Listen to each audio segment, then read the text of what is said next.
righty, welcome everybody, and welcome to our July 10th, 5 o'clock work session. If everybody would please join me and stand for the Pledge of Allegiance.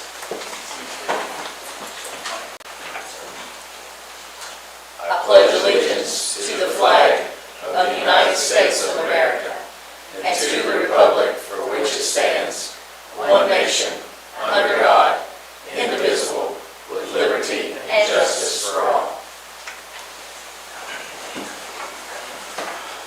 Alrighty, I was looking around earlier for David Rome. Is anybody here to do the blessing today that maybe David sent? No? Does anybody want to get up and do a blessing? Alrighty, we're just going to get started then, if that's okay with everybody. I'm going to invite anybody who has public comments. Before we start public comments, Mr. County Attorney, will you make an announcement, please?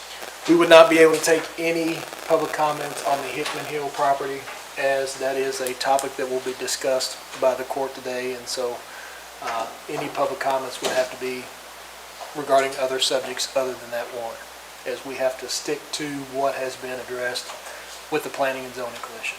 Is the only thing the court can make the decision on. All right, thank you. All right, is there anybody here for public comments tonight?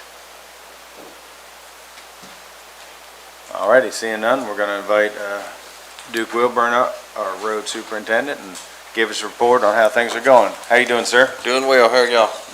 Good, good, good. I really don't have a lot to report on the project down at the road department.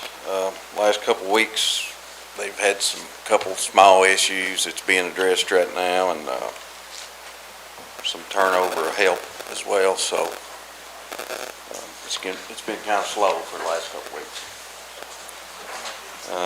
As far as what the road crews are doing, we've been out in the Oaks last couple of weeks, had some drainage issues out there, some curb drain, cross culverts that had rotted out, had a couple holes in the road, so it turned into a pretty good sized job. And then we've got our mowing crews out in Ducker. I think they finished up Duckers today, got it all mowed off, looks pretty good. I'm supposed to go to the park tomorrow and try to get it in shape for the fair. Get a little mowing done out there. And then our chipping crew, of course, a couple days a week, out chipping limbs. Hopefully we'll be, sounds like we'll be getting a new truck if the court approves it tonight, so that'll help us a whole lot. Yep, we did do a little work out there. The guys did, a couple of them. It looks a lot better. But it's going to turn into a project out there as well. It's going to be a project. It's something I've been working on for 5 years, so I'm so happy to see something happen on it. We're finally going to get it. Yep, 5 years later, I'm seeing something. So persistence pays off. Go ahead, Squire Blackburn. You mentioned the Motrim truck. Is it coming into this month? No, the Motrim should be in the end of the month, or the first part of next month, but I was talking about the grapple truck. Okay. Hopefully we'll get it rolling. Well, I had a few calls. They wanted to thank you for mowing out there at Duckers. I want to ask a question about the Meadow Glen project. I know y'all cleaned that out or cut cattails down and all that stuff. What's the next stage of that? Well, we're going to hopefully spray those here in the next couple of days and try to kill them out, and then come up with a logical plan to get in there and get that where it'll drain. It's not going to be easy. We're at Squire Tanner. So we decided to try to get all that cattail killed, and August is typically the driest month of the year. So we're going to actually take our engineer out there with us and try, and shoot some lasers and try to come up with a good solution that's going to last forever. There was one thing proposed a year or so ago, but it was a drain that we didn't feel like was going to be a long-term solution, that if somebody ran over it, because you could bury it too deep. So we're still coming up with the final solution, but I think we got enough good heads together working on it. I know it's been worked on a while. We toured that a couple of years ago, and it's been there a long time. And I had some calls about the work that was going on out there, and wanted to know if it was coming back, and I told them they were. I might not have been, but I told them they were. I will say, Squire, that if anybody does, guys, there is some fences that are over on our property. We actually have a 100-foot easement through there. So we're gonna try to work with what's there. There might be one homeowner that we're gonna have to have him move it because he's way over in the easement, but we're gonna try to be as least invasive as possible. But we need to make sure that the road department has enough room to work and get it fixed one last time. Any other questions? How's the, so the building's going pretty well down there? Have you all talked to any completion dates, stuff like that? Is everything still looking pretty good? Right now, they're about 30 days behind overall on the whole project, and but they're hoping to make that up. So Yeah. as soon as they get these couple hiccups straightened out, I think the crews will start coming back in Yeah. and getting done what needs to be done. So I think if my memory serves me correct, tentative date was like the end of the year, July 1st, something Right. like that. That was Yeah. the, Towards, Yeah. I think, end of December or something. and Yeah. that- we're planning on having our Christmas party there, so they better get a Let's move hope. on it. Yeah. If not, tell Mr. Codell we're coming to his house. So, any other questions for Duke? Duke, as always, we appreciate everything you and the team are doing. Thank y'all. Thank you. Alrighty, and next I'm gonna ask, the sheriff is with us tonight. We have a very cool thing going on tonight. He has a big speech ready and everything. Yeah. Both of them. Yeah, yeah. Both That's why he brought Michelle. I was waiting for her to get up. No, our reserve deputy Shane Terrell does the Mounted Patrol, actually received an award from the National Sheriff's Association, so we were competing against every Mounted Patrol in the nation, and they selected him, so pretty big deal. It's really once in a lifetime. You wanna do the whole court? However you want to do it. Let's do the whole court. Let's get a big picture right here. Andrew's coming in. Hey, Wednesday. Yeah. You know how I do. I tried. At least I tried. Congratulations, by the way. That's a huge award. Thank you, Sheriff. All right. Andrew, get us. Yeah, just try to make sure you're in between the, yeah, there we go. I think we got everybody. All right. What about, come on. Yeah, come on. No? We'll get one of them. Yeah, okay. Okay. All right, guys, here we go. 1, 2, and 3. I'm going to take a couple, so just hang in there with me.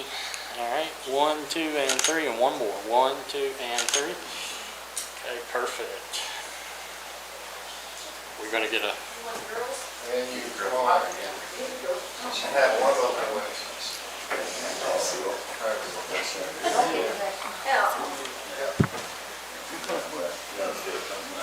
That's the thing Michelle right already there. has it on Facebook. No, I don't. All right, guys, we're going to do a couple, all right? 1, 2, and 3. Make sure it looks good. 1, 2, Come on, and Shane, 3. smile. One last time. Nice big smiles. 1, 2, and 3. Thank you. You know what he looks like. You know what he looks like. You know how he is. I'm so excited. That is a fantastic thing. That's awesome. Okay. I'm trying to shut all my ringers off.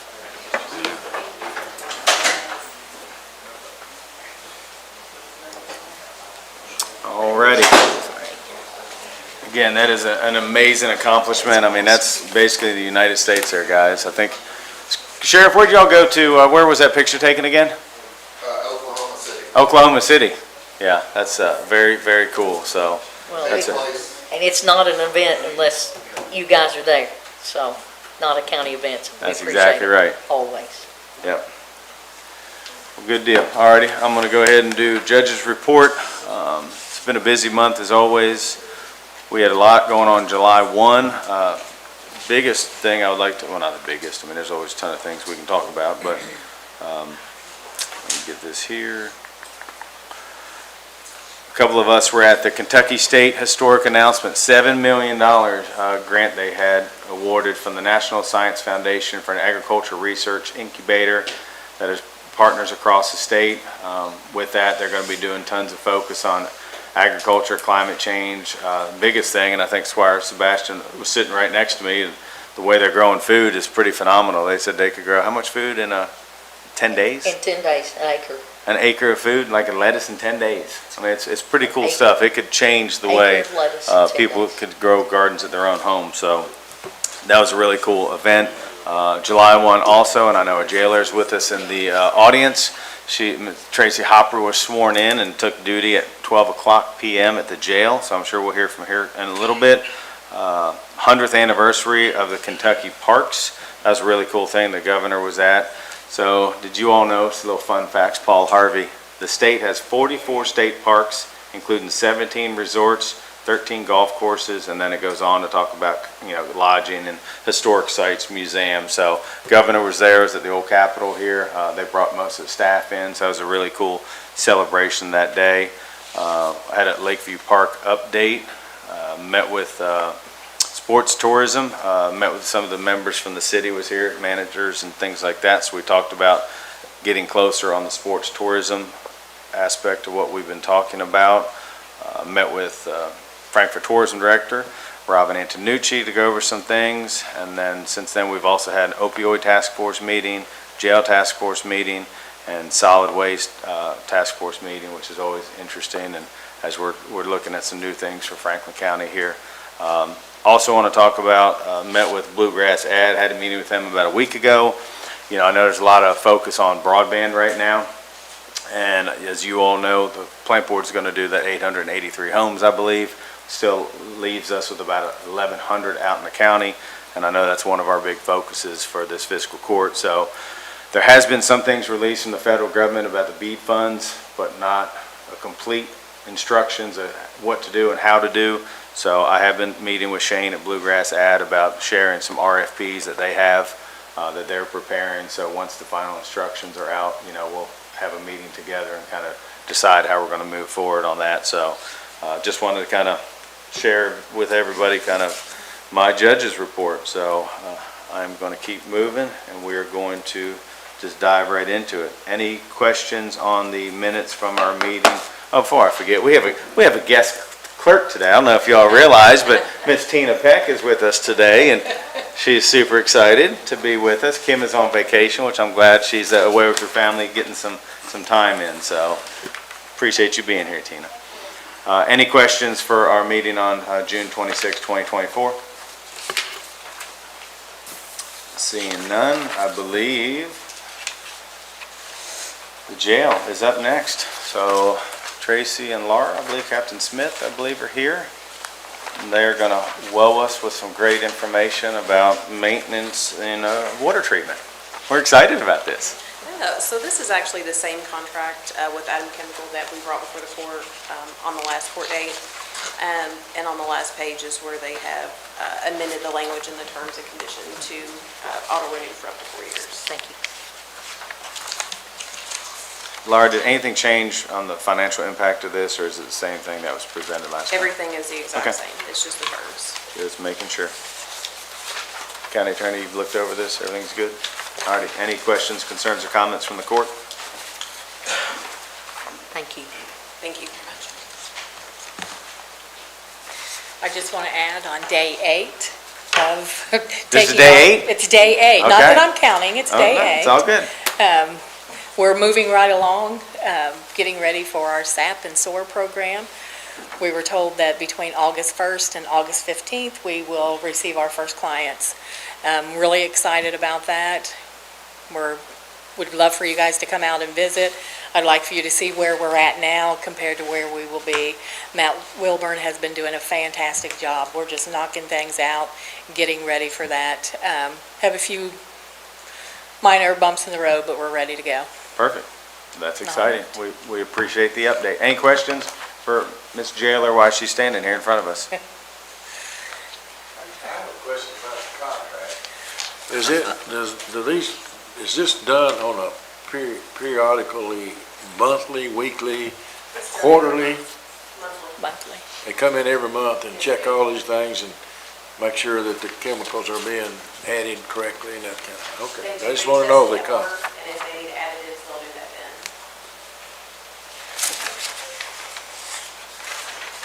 All right. Thank you. guys. Have a good Thank you night. very much. All right, I believe Sheriff is next up.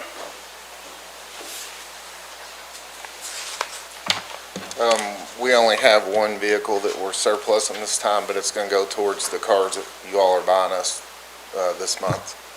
So that'll allow us to get what we need and get rid of something that's out of warranty like we've been doing, just continue to cycle them out, which is working really good. Any questions for Sheriff on this agenda item? Go ahead, Squire Sebastian. Thank you, Judge. Thank you, Mr. Sheriff, for being with us. How are the SRO vehicles working out at the school? I just haven't heard anything Right. lately, so Sure. with school getting ready to start again, it's probably mindful to let everybody know we have them in Sure. every school, and Exactly. they have We have- all the equipment they need. Yes, we have 13 vehicles in the schools, 10 of those are electric, and of course, there's charging stations at each campus, so that works really good. We're not haven't bought any oil changes or any gas, and they charge at work. The other Fantastic. three, we have 2 Toyota Camrys, which one of them works in Elkhorn, lives across the road in Silver Lake, so we're spending like $50 a month on fuel, and the other one works at Bondurant, I believe, and lives in the Heritage. So, and then the other vehicle is Captain Abrams drives a V6 Charger, and I mean, fuel's maybe $100 a month. So we're really efficient, and it works good for everybody involved. Those cars are 2021 and 2s. I was gonna trade them in, cycle like these, not gonna happen. They offered us 18 grand because when they mounted all the lights on those bumpers, it was gonna be like 8 grand to replace the front and back bumpers. So we're probably stuck with these until they're dead. Okay. Because I mean, well, we gave 30,000 for them, but I'm not taking 18 for them. So we'll just have to keep driving them and see what happens. So far, so good. Okay. Thank you. Yes, ma'am. Any other questions for the sheriff on this agenda item? Just one? Just one? For now. Today. Yes. Thank you. Thank you, Sheriff. All righty. Next, I believe, Andrew, are you going to come in and speak on this one, I believe? I can talk to you right here if you're all right. Yep, that's fine. Okay, I'm going to make this really quick and simple for you. This is a renewal of our AT&T contract. This is one of our main telecommunication services for the county. And we're going to get 50 more meg, and the price is going to save us $184.40 a month. So seems pretty much like a no-brainer to me, and I recommend we approve. Squire Sebastian. Thank you, Judge. Thank you, Mr. IT Coordinator. I just wanted to check, so the agreement period, from what I read, is for a 2-year period. There are multiple columns with differing amounts in each column. What is the rate for the overall agreement? I don't know, maybe somebody else smarter than me found it. I couldn't find it either. Let's see. I have that somewhere.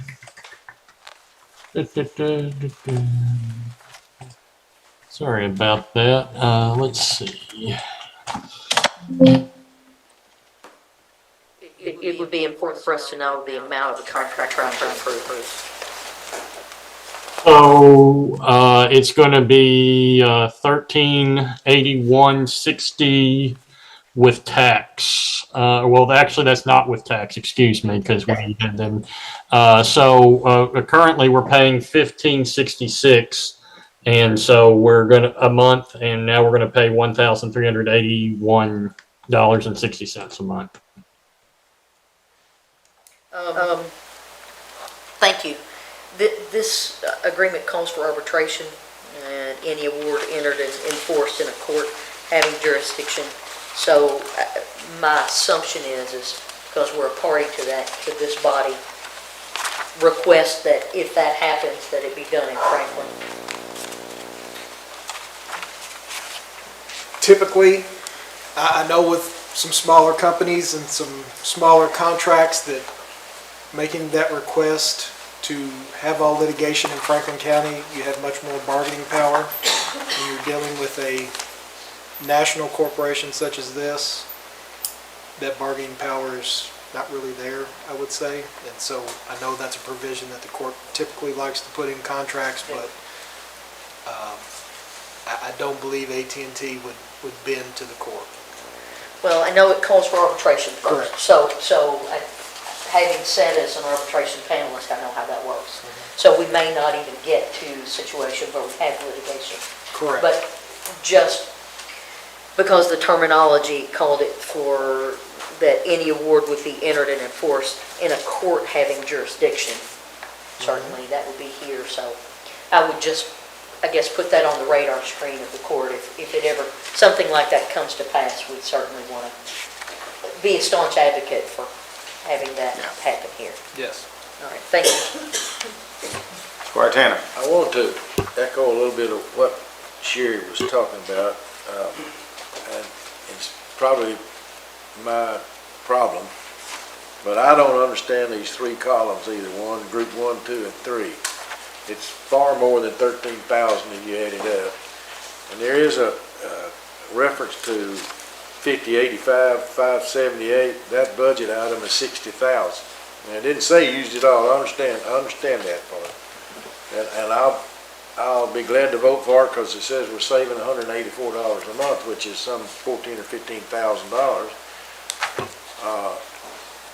No, excuse me, 1,500, I guess, excuse me.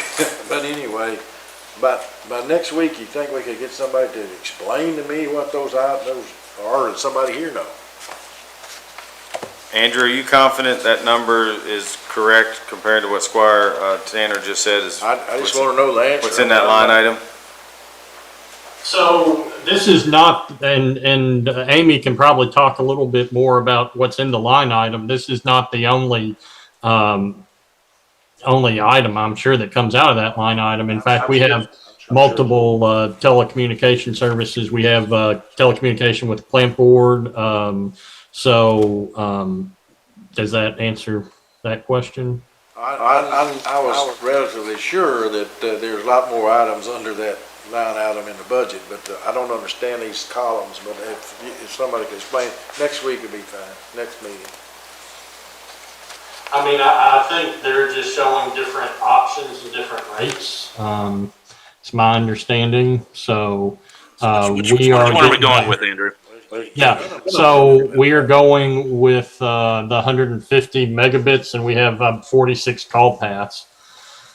So I believe they're showing different rates, but that's the rate that we're going with, is the 150 megabits and 46 call paths. So the 12th column down, or 12th row down on the second page, 150 megabytes per second, 46 call paths, monthly service charges 13,800, which is monthly service charge group 1. There's 3 columns, but these don't match up what you're telling us. That's minutes. 13,000 minutes is what you're referencing. Sorry, I see it. But the $1,293 a month for group 1. I just don't understand it. Somebody needs to tell me, show me the way. Andrew, if maybe, I don't know if we're going to get to that right now. Maybe if you can kind of dive in a little bit more and kind of, I think you see what they're asking. Maybe we can get a little bit more. I don't think anybody's against saving money right now, but I think if you could clarify a little bit exactly who, what, where, that might help. I mean, I'm not, I'll talk to our AT&T rep. I have the email where they quoted that number, so I feel pretty positive that they're going to honor that, but I will talk with them if we'd like to hold this off, and we can, I will get any sort of answers you want. It's about $100, $12 a month, something like that, $112.60 a month, difference in the figure that he quoted in what's on this paper. So I don't know what the difference is. That's the start group. These are charges for enhanced packages. And that's the thing, so with that 15 cents of this added on, and $1 of this added on, and $12 of this added on, it's probably gonna make that, it's probably gonna come up to the number that Andrew quoted us. I mean, I can sit here and do the math, just like the rest of us can. I'd say it would too. Judge, bigger question, they are probably the sole source provider that could do what we need, but just asking for that purpose. Is the plant board capable, or is there another entity capable of providing the service locally? I just always have to ask if the plant board is capable, I always want to go with them, even if they're slightly more expensive, to support local businesses, local jobs. Andrew, but- We have service with the plant board. We don't have any sort of voice service, but we have a lot of telecom service, including our backup. We have a backup circuit with them. We have actually we have 2 backup circuits with them. So, and if you remember back in a couple of years ago, around Christmas, there was a bombing at an AT&T distribution facility, I think in Nashville, that took down our telecommunications for, I think, a week or 2, and we relied on the plant board and our backup circuit for that point. So we do a lot of business with the plant board as well, both AT&T and the plant board. Which is why I'm asking Andrew and Judge, it seems that there may be an opportunity for the plant board to provide this service, and I'd like to have a cost from them if they can possibly do this exact same thing. Well, I mean, I think part of we renewed the agreement with the plant board, I think a year or 2 ago, but I'll say there is still benefit of having multiple services, just because, like I said, in that situation, if we only relied on one telecommunication provider, then we would have been out. So, I mean, I think it's generally good practice to keep multiple providers and this big of a network, because we have the sheriff's office, the jail, everybody on our network. So one goes down. If we have all our eggs in one basket, we're in trouble.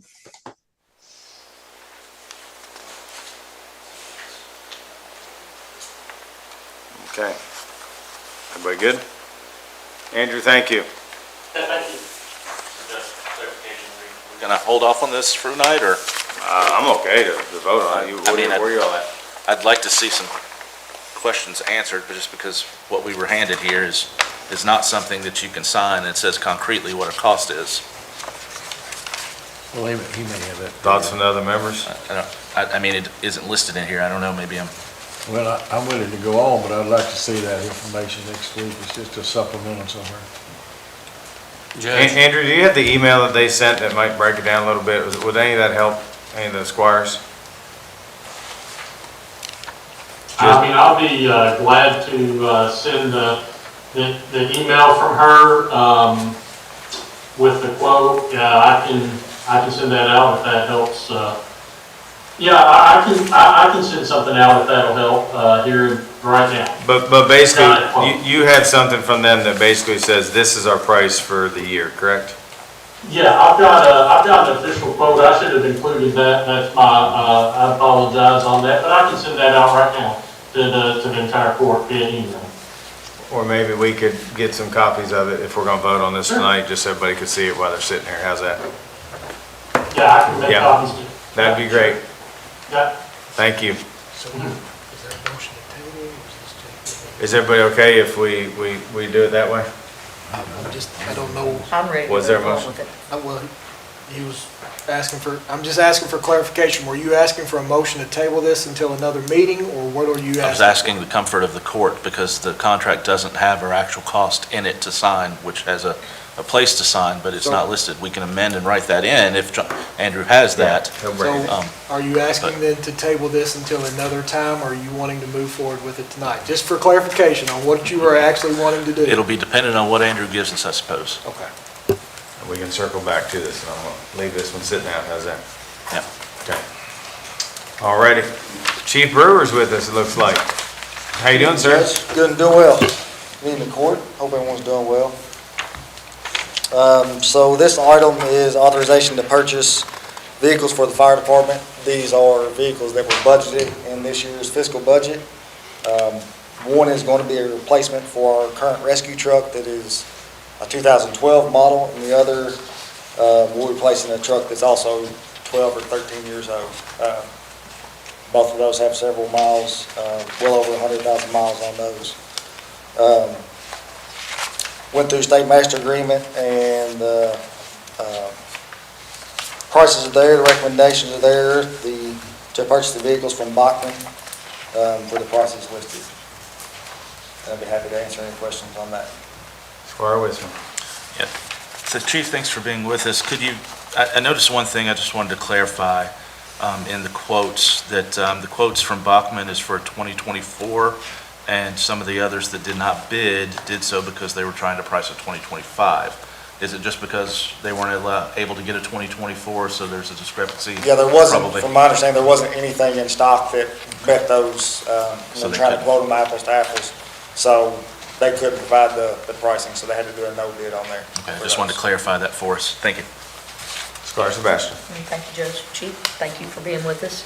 I noticed in the bid specs, we're going to get one vehicle with a pursuit package on it, and the other vehicle's not going to have the pursuit package. Can you talk to us about, I guess, what service need that the pursuit package factors in on the one vehicle and why we're not getting it on both? I mean, So, why need on one? Some of this is the option was there through that vendor.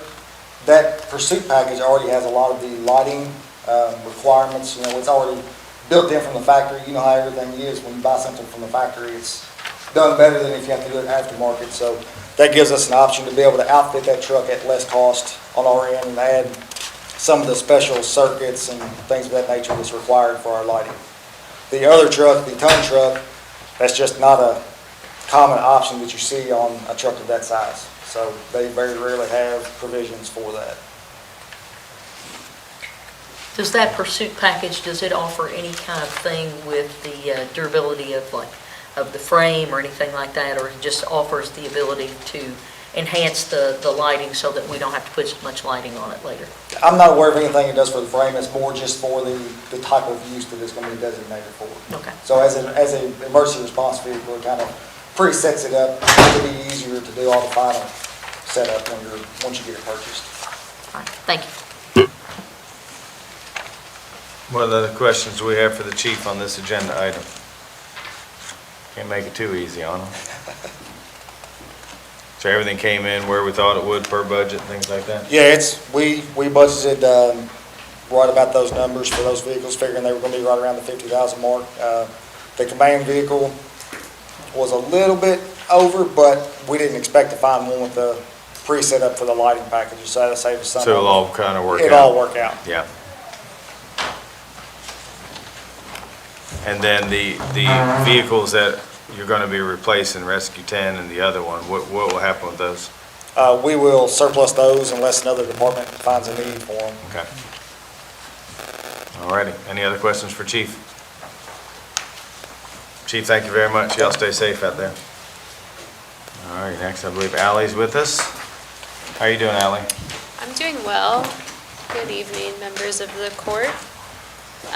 Today, the first thing I have for you guys is an amendment to our current solid waste and recycling franchise contract with just a name change from Central Kentucky Hauling to Republic Services and updated landfill information since the landfill info in our hauling contract was not current. So since it's just an amendment with the name change, that's the only change. Everything else will stay the same. But Republic is in the process of acquiring CKY. Squire Sebastian. Thanks, Judge. Thank you for being with us.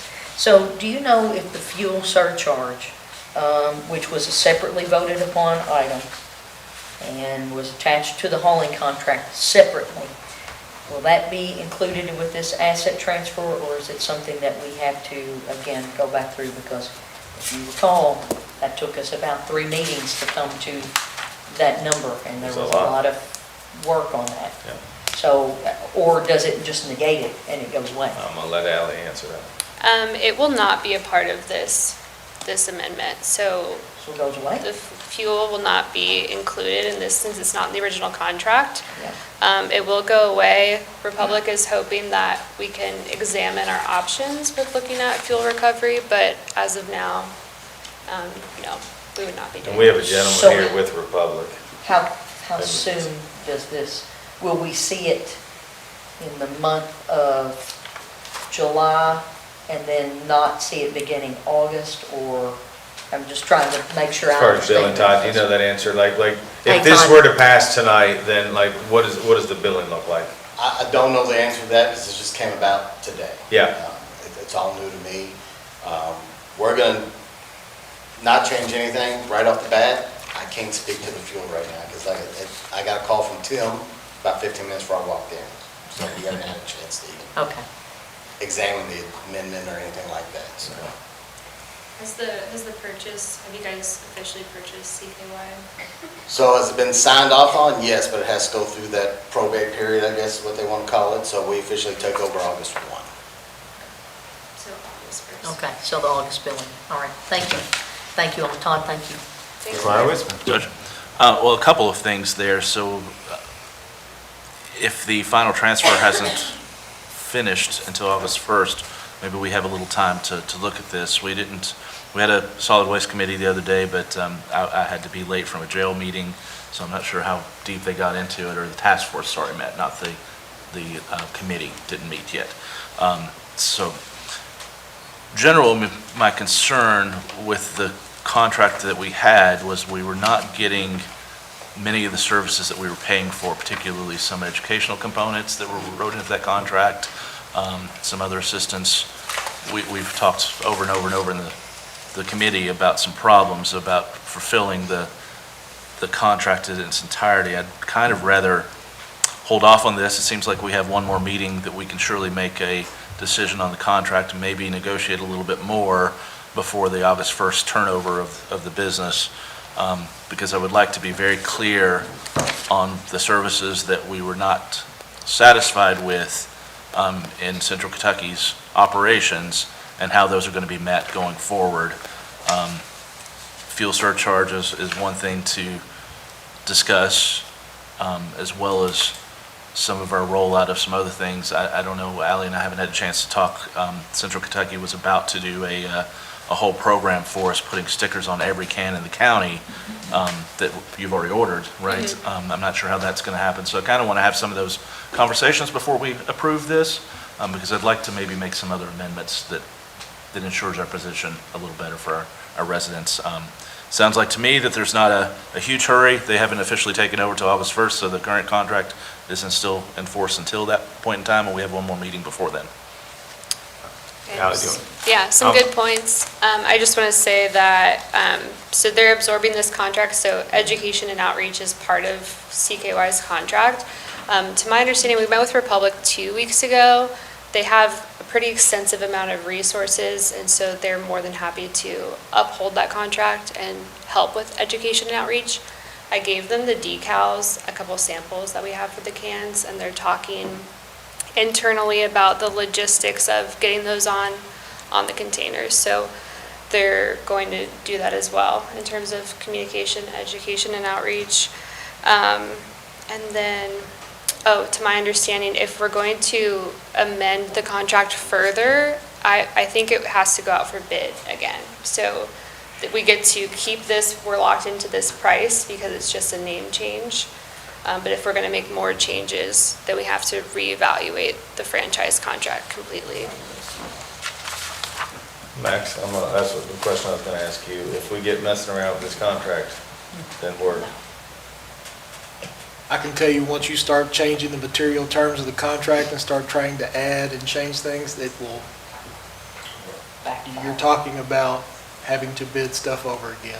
I mean, so this is literally a name change where one company is assuming the other. It is, except that it changes our dump. Previously, our dump was with Georgetown, who's not been in operation for most of the year.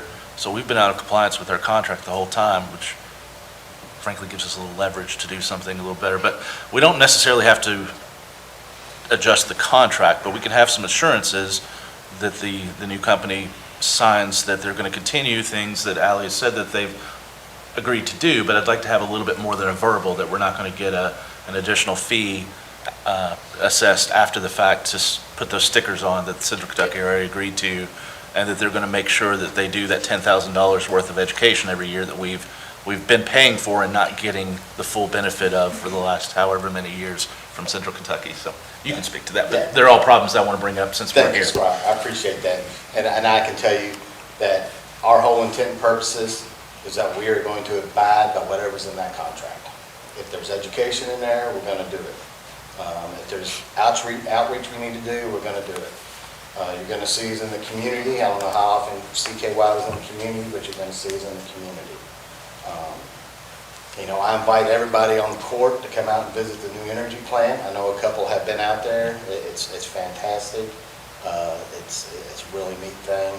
But I can assure you, whatever's in writing there, we're going to abide by. No ifs, ands, or buts about it. I appreciate that, and what I'm bringing up is that the contract didn't specify some things. It said they would do education, didn't specify, we haven't got the benefit for multiple years of whatever that education was.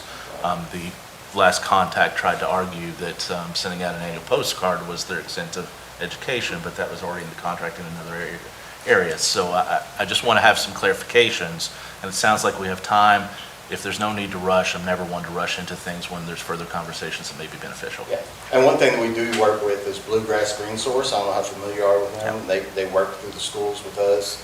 We've worked with them to get some education out as well, done that. So that is not a problem. The education, not at all. Good. And I guess, once again, I would ask them for clarification. Are you making a motion at this point in time to table this matter to another meeting? I mean, and that's what I'm trying to figure out. If that's it, then that would, I guess, be the most appropriate thing to do. If you don't want to have this voted on today, and that's your preference, then I think that would be the appropriate vehicle to do that, and then have that voted on.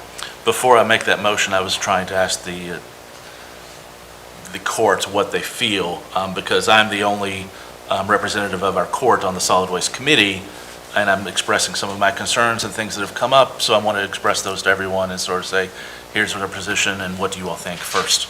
Can I ask a quick question, Judge? I am not on that. I know very little about this. However, I'm wondering if what you're trying to clarify is how much education, what kind of education? I mean, is it just not spelled out enough for you? Is that the issue?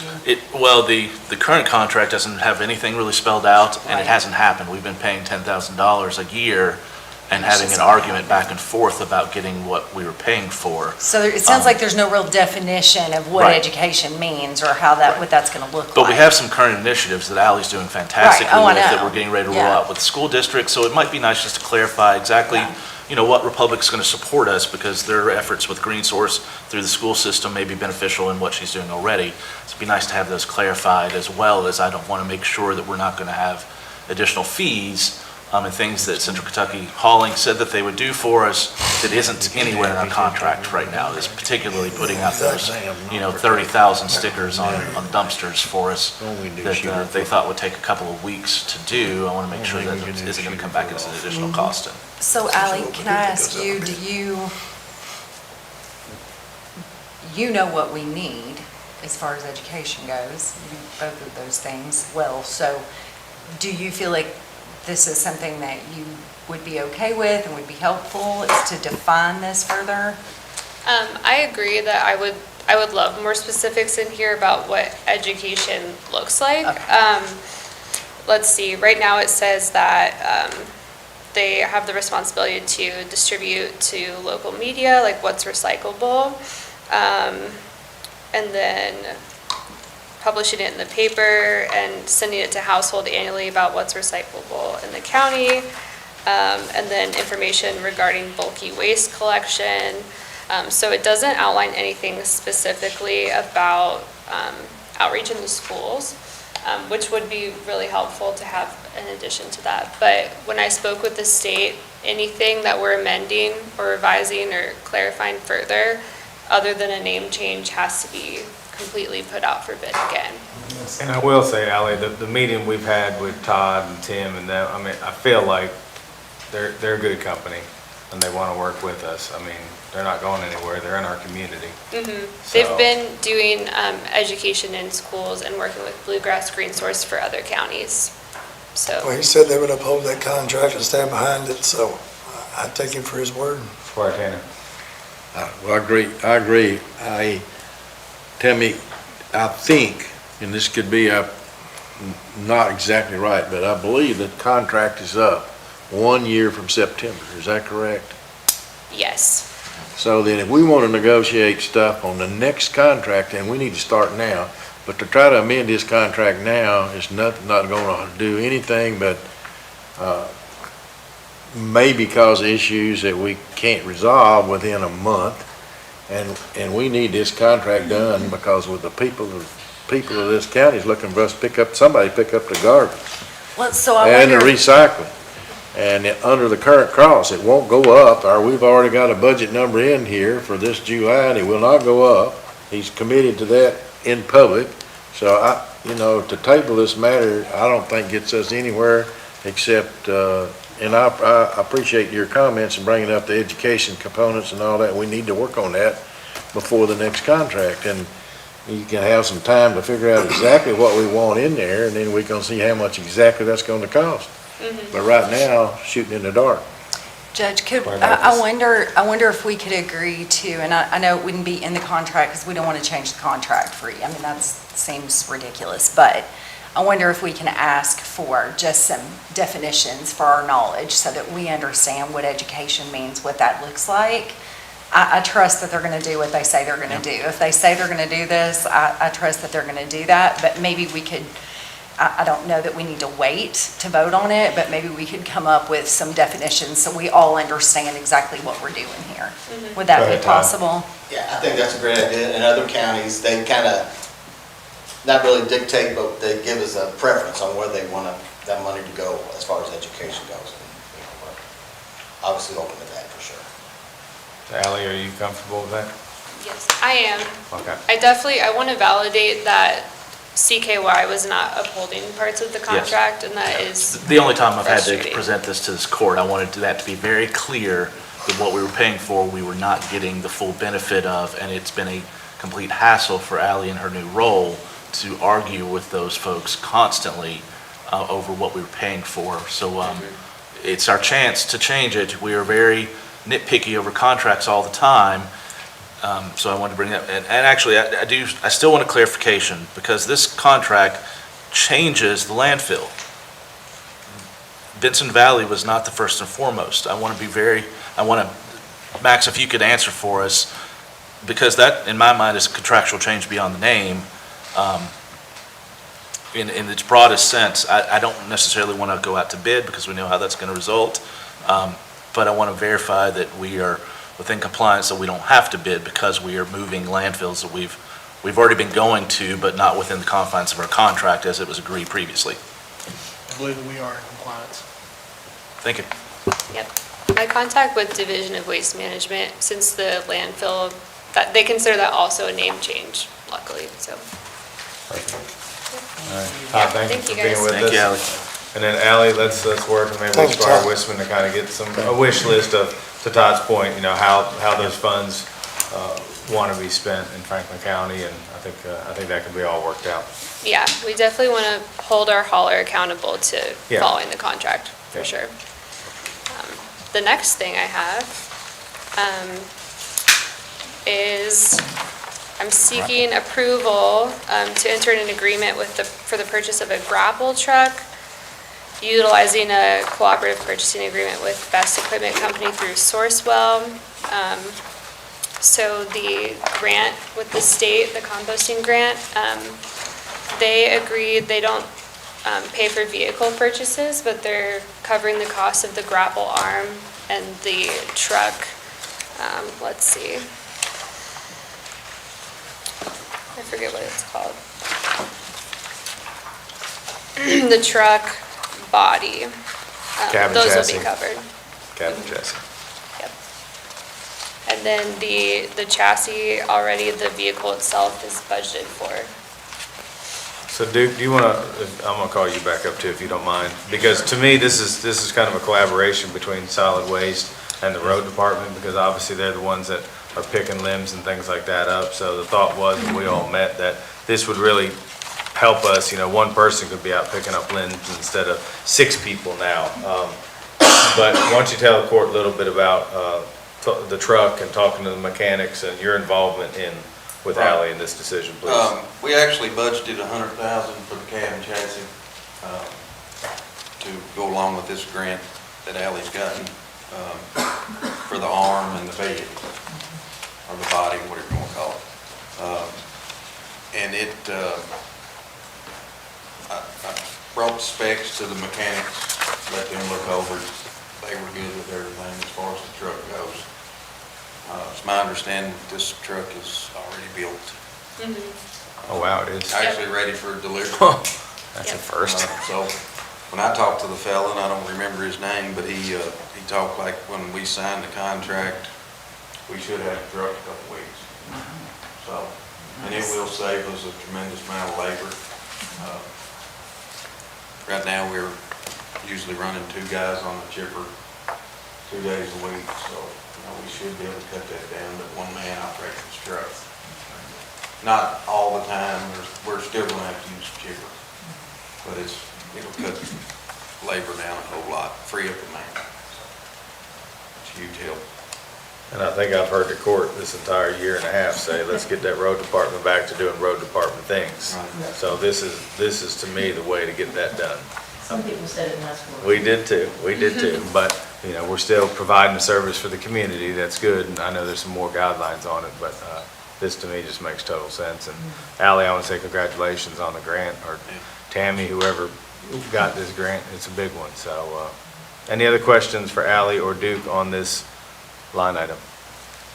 You might be ready for the next hurricane they're asking. Oh, jeez, don't say that.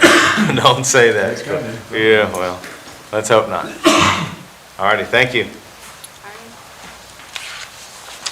Thank you, Ally. Thank you, guys. All righty, next I believe Tammy's here. Speaking of Tammy, I just said her name and there she is. How are you doing tonight? Doing well, thank you. Good. This is an authorization to apply for the State Board of Elections Physical Security Grant to fund the purchase of 19 voter privacy booths for the county clerk's office, and this is a reimbursable grant. Any questions for Tammy on this one? Squire Sebastian. Thank you, Judge. Do you know, will this put maybe 2 of these privacy booths or 3 at each of the locations now, because the voter locations have changed? And just trying to figure out if it'll, No idea. okay. Sorry, Just I don't that's know. all right, that's okay. I think it's It'll- gonna add to what he's already got. Okay, I think it's gonna add additional. okay. But it should put at least maybe 2, if not 3, so at each location, which is a win for all of us. Just, I guess that's the point I'm really trying to make. This That's adds, a good thing. this enhances everything and makes it better for us all. Thank you, thank you. Any other questions for Tammy on this agenda item? All righty, Tammy, next one. This is an authorization to apply for the Department of Agriculture's spay-neuter grant on behalf of the Franklin County Humane Society.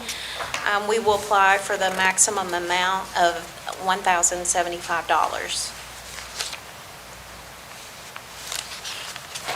Questions on this agenda item?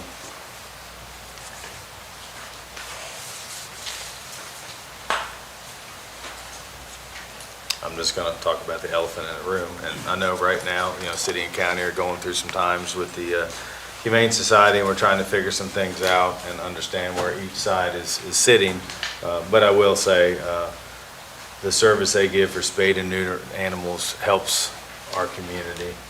And so I personally think that we should go ahead, and that's why it's on the agenda, that we go ahead and go for this grant, because it will help the animals. And it will save us money Yeah. in the end. So, It will. Any other questions for Tammy on this one? All right, Tammy, let's keep moving. Next one is an authorization to apply for the Leary Fighter Fighters Foundation grant. This is for turnout gear, extractor, and dryer for station number 10. This equipment will allow for cleaning and decontamination of personal protective equipment when it's exposed to toxins and carcinogens. The quote we received was for $23,480, and there's no match requirement. Do you have any idea how long this grant is open for, and how long it will take to find if we did receive it? August 15th is the deadline on this one. But then after? Yeah, idea. sometime after that, I'm Yeah. not sure. We applied last year, but we didn't receive it. we heard notification on it in October-ish. Okay, so pretty quick. October's when they make their decision. Seems like some grants are like within a month and some are 6 months or a year, so I'm just curious. Squire Sebastian, thank you, Thank you, Chief. Judge. Yeah. And Chief, this may be more for you. Currently, we have this type of equipment, right, out at the industrial park. Yes, we do. But it has considerable amount of age on it, Correct. and so this would offer us 2 locations to get the carcinogens out of the firefighters' apparatus, right? Correct, so Okay. currently we have, Just- when Station 8 was the main headquarters, it was placed there, obviously, through the headquarters. Now that headquarters is Station 10, that would give us one on each side of town. And, there's more people at Station 10, more likely to use it, at Station 8. But it would definitely improve our ability to be able to wash our gear in a timely manner. Yeah, and then I guess what happens is after each fire, if you could kind of walk us through it, after each time you would go out on a call, that equipment just comes in to Station 8, right? Yeah, so typically anytime after a fire, Just so everybody has a the sense of crews it. will do a gross decon what they can. We've got some kits on the trucks where they can spray down, get the bulk majority of it off. But then afterwards, as soon as they're to a position they can send it to be washed, we go have it washed and do a deep cleaning of it to try to get it as clean as we possibly can. And those things are washed separately than other things, so they're like, Correct. if the It's guys how- shower and their sheets and stuff, they are in a completely different, so none of this stuff crosses paths. Correct, that's part of the Just cancer trying to- issues that we've done, so we keep all the gear washing separate from anything Yep. that's personal or data related, just like I say, as part of the cancer initiative, we're trying to keep everything separate as we can. Yeah, so this is a great thing. Thank you. Squire Tanner. Chief Brewer's nice enough to carry me around today, and it was a great trip.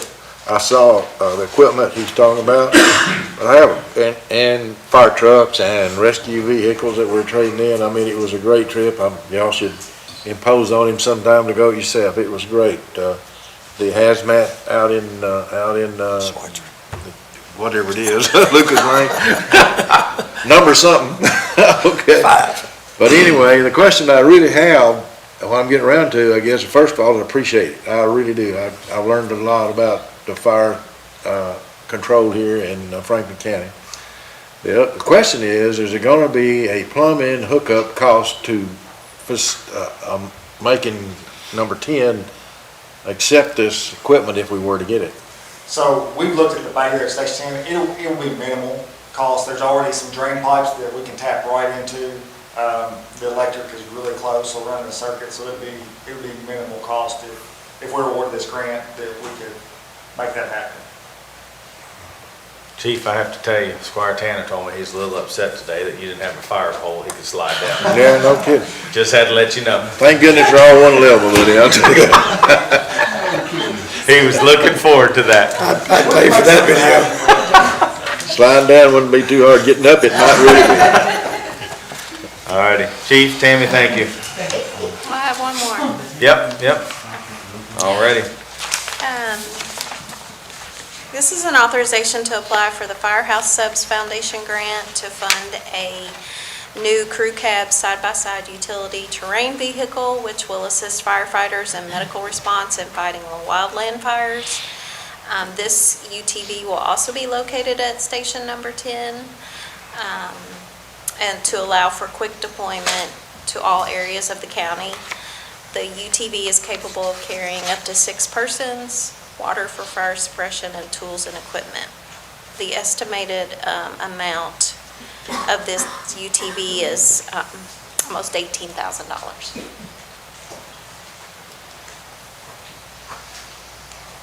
So Chief, I'm gonna ask you, since you're here, would this replace the Gator, or what, is this in addition to? Yes, those gators are about 20 years old, Yeah. so this would be a great opportunity to Phase replace one those. out. They carry 2 people. Yeah. And not much else other than what's in the bed, and they all have skidding units, so this would just give us more space to carry more equipment, more personnel in those off-road areas.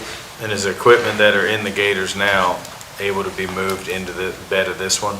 Yes, the pump and skid that's in the back that we currently have, we could transfer it over to this unit. Perfect. Any other questions for Tammy or Chief on this one? All right, thank you.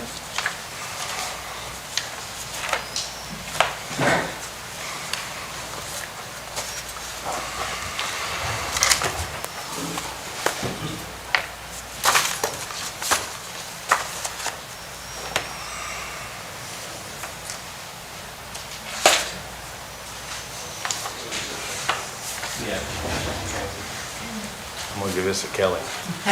So this next agenda item, is kind of opioid things, and we briefly talked about it last meeting when we did the, I don't have the right name for them, not TENS unit, they're, help me, somebody?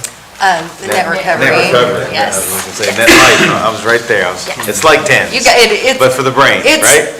I was kind on of, it. I was yes. getting close. I was getting close. So one of the things in the opioid meetings that we've been having, and this is sad to say, is that they would like a fund because there is from time to time kids, literally 6th, 7th, 8th graders that need to be taken basically to Lexington for treatment. And there's no, one of the biggest, we have some counselors on that board, and that was from day one.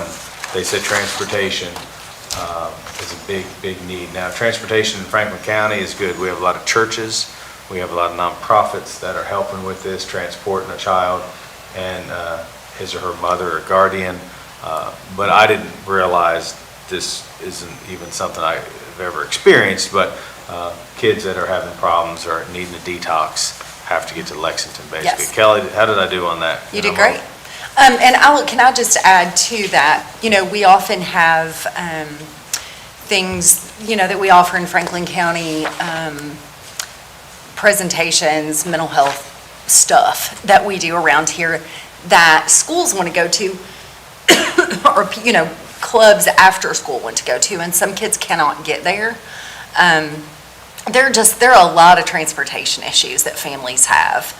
And so those of us that do this work know that a lot of times kids miss their counseling sessions, or, they can't get to Lexington or Louisville if we need to, if they need to go inpatient, something like that.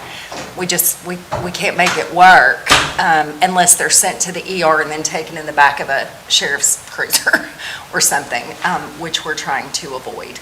And so as long as they're not a real danger to themselves or others, this would work well for them. There will always be an adult with them. That's part of this. There won't be a child on there by themselves. If they're under 13, yeah, I was going to say 12, thank you. Yeah. So I think this is really important, and it is a very small amount of money. Yeah. Very small amount of All money. right, Squire Sebastian has a question. Thank you, Judge, and this is probably for our treasurer, and she may be She is. on. She's in there, but she's, Yeah. yeah, she can. Listening.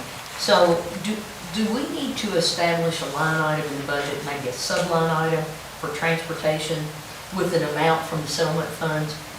And it would be like for our tracking purposes. Yes. So we can have just an awareness of the amount of the expenses for Yes. this, because it. We would need to do that, absolutely, and we Okay, can so- do that. Yes, we talked about that. Okay. Yes. Yeah, that's a great point. Anybody have any questions about this? Reading this over, it's not an emergency service. It is it's a not. scheduled An ambulance. service. So what Yeah, an happens to ambulance would those be that an are emergency. needing emergency service? Do they go to the sheriff department, or They would how go do to they handle that? they would go to the ER like they do now, and unfortunately, if they go to the ER now, they either have to be taken by ambulance, but typically they're taken by a police officer. I just know you have a 72-hour schedule clause in there, and then it talks about 2 to 9, and then it loses me right away. Yeah. It will work for most of the situations that we see right now. It will not work for emergent care. That's already set up, and I don't agree with the way it's set up, but it is what it is, and it keeps kids safe, so that's what we do. Well, one under E, it talks about transportation will originate in Franklin County, including discharge from the hospital, Yes. which then it says, Well, if anybody goes in for, say they're talking about hurting themselves, and a doctor talks to them and assesses them needing emergency care. So they need to go to Lexington, they need to be in a hospital for, 3 to 5 days or something, which happens often. This would not work for that. Does that make sense? If they're saying they're gonna harm themselves or somebody else, then no, we don't want them on a bus sent to Lexington or Louisville. But otherwise, and a lot of times, I have kids all the time that are just really depressed. They don't want to kill themselves, but they are so depressed that they're just, they can't go to school. Lots of things are falling apart for them, and so this would allow that kind of care. Well, there's no doubt in my mind it's a benefit that's needed. Just, I'll ask Kelly, I shouldn't, but it says bus specifically in one spot, but they have a small fleet of vehicles at the My understanding is it would CAP, be, right? But it would be the bus. That's my understanding. I was wondering if they were, whatever, or, so it's We could use any of their the fleet. dollar per mile will cover any of the vehicles? Any of their was the fleet, bigger question. yes. And just so you all know, because you may not know this, Medicaid also covers a lot of this. If they're on Medicaid, then Medicaid can cover this. So that's why this amount is so small. We just want to make sure that those that are falling through the cracks don't fall through the cracks anymore. What about this, it says an hour away instead of a certain mileage? I mean, Louisville is generally within an hour, but depends on the Where they would go the in traffic Louisville and- is about an hour. Yeah, just. Yeah, so where I who's- send people in Louisville is right at an hour. 64 could make it too. So I just wanted to ask Louisville this stuff. Anything And I want else? to thank Kelly, and I believe Janet went with you, right, to talk to the transit company. They're very happy to try to help us with this need, so. All right, any other questions before we move on? All righty, seeing none. Ben's excited. He jumped up, he's ready to go. Couldn't even say his name yet. Ben, how you doing tonight? Doing well. How's the court doing? You took your other shirt off. Ben had a brand new Franklin Button County down. shirt on. A little more I was a formal. little jealous early. He walked in the office. I said, man, we don't even have those shirts. Doing all right, man? Doing well. Good deal. Here we are. So it's the second reading. First reading was last meeting. This is for the Hickman Hill 850 Hickman Hill property. They're going from RA, or proposed to go to RA to the Ag. Up next, you see up next, very similar request. They're going from RA to RR. Yeah, I think you guys read the record and, yeah. All right, Mr. County Attorney, do you want to say anything yet before we get going on this one? I want to make the motion for the finding of the fact, Please jump right in there. if at all possible. And that would be that the existing zoning classification given to the property is less appropriate and that the proposed zoning classification is more appropriate.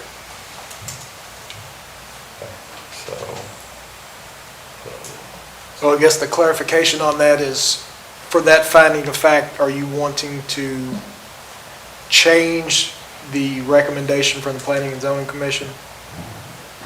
I just want to follow the finding of the fact that's written in the conclusion. Okay. So we're second. Shall we do findings of facts? Do we have to do anything before we do findings of facts? Just help me out here. I would say that a discussion probably should be had on the court on what they want to do as far as either going with the recommendations from the Planning Commission or going a different route, making a different recommendation than the Planning Commission. Squire Whistle. Judge, can we start off with, I'd like to do this protocol so that those watching on TV and so on know what we're talking about. If our Mr. Planner could possibly read the existing zoning and the proposed zoning, or I will. I'll be happy either way. But just what the request is from the current zoning to the proposed zoning. Who reads that? It's in the record. It's in the record, it may be better if you read it. Okay, I'll read it. Well, let me just, to clarify, so that the existing for the first one, because they're different for the two that we have here, they're adjoining properties. The existing zoning is Rural Residential District RA.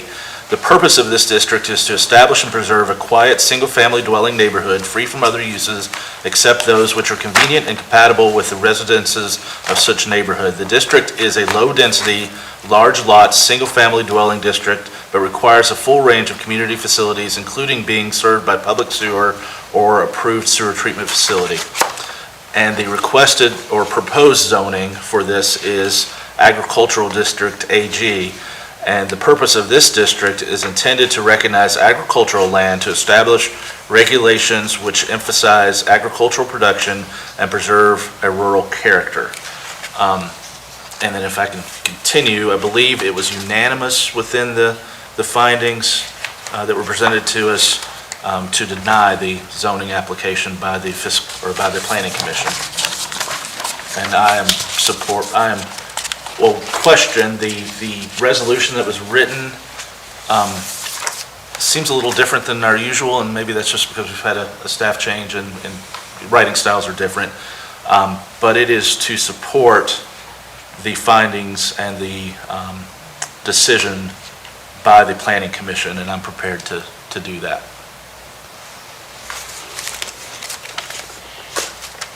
Max, where do I go next?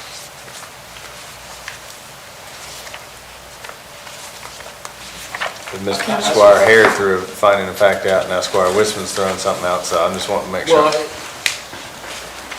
Can I say something? Sure. Okay. And I have to agree with you, Squire Wisman. The way it's written, it says, "Be it herefore ordained that the Fiscal Court of the County of Franklin, Commonwealth, Kentucky, that the property located be amended from rural residential A, District RA to Ag District AG based on the following findings of fact." The findings of fact don't line up with that statement that precedes it at all. Yeah. So there's an issue there. And I guess that's where I want to sit for a minute Now we're sitting on 3. and tell me what we do about that. And I don't believe that this is an ordinance that's been drafted by our staff that was not, it's not part of the official record, right? This is our action, so we can adjust that however we need to, but it is a little, yeah, the way it's worded seems to counteract the findings of the Planning Commission. I want to make sure that As the Planning Commission's findings that supported not making the change, but before that it says amended to make the change. So the findings don't line up with the... In the conclusion, it says, based upon these findings of fact, the staff recommends approval of this zone map amendment. If you go to conclusion. But these findings are incorrect. Am I wrong? Which findings are you speaking about? The two that says the comprehensive plan future land use designation is for suburban residential. Okay. Number 2, the agricultural zone district is not supported within the definition of the suburban residential future land use designation. Okay. So if the comp plan says it's for suburban residential, and then the ag zone district does not support the definition of suburban residential, then those two findings absolutely do not support it being amended from rural residential A to agricultural district AG. But Squire Blackburn, I think, just as me and Mr. Deputy here pointed out, there's 2 different findings of facts. You have staff, which is Bluegrass Ag, and then you have the Planning Commission.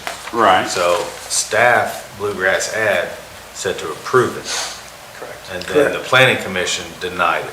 Did they say to approve it with these 2 findings These are their findings. from staff? No, these are the Planning Commission's findings. So they wanted something else than what the ad suggested to do, so the findings don't line up with the Staff's report. staff report. Does that make sense? The staff report recommended approval, the Planning Commission recommended Deny. So what I believe is the findings have to back up either the approval or the denial, correct?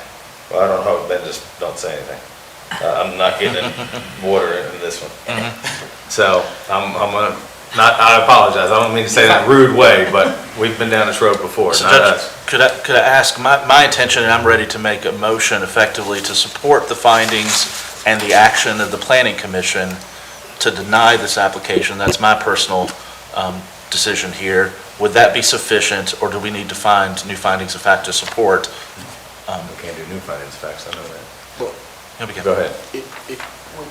We You can. Based on the You record, we can. can. Based upon. And so, I guess your motion is to approve the recommendation of the planning commission to deny this amendment. Is that correct? Yes.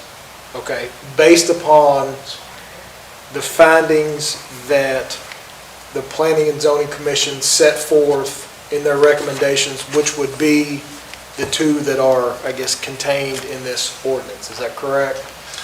Yes. And are you wanting to add any additional findings of fact, other than what the Planning and Zoning Commission recommended? I don't know if you're wanting to go solely upon what the Planning and Zoning made for as far as their findings of fact. I'm ready to do that, but it seems that we have an interest in adding some findings of fact, so I'm asking for clarification in that process here. So if you're welcome to add findings of fact, if that's what, based upon. Squire Heritage started that, that's what. And That's right. if I'm not mistaken in looking at, or in listening to his recommendation, and correct me if I'm wrong, please correct me if I'm wrong, with the proposed finding that you made, you wanted to, I guess, change the recommendation of the Planning and Zoning Commission. Am I wrong on that, or am I? No, I want to follow the staff. So that would be that way. So if it's the staff, that would be a different. Yeah.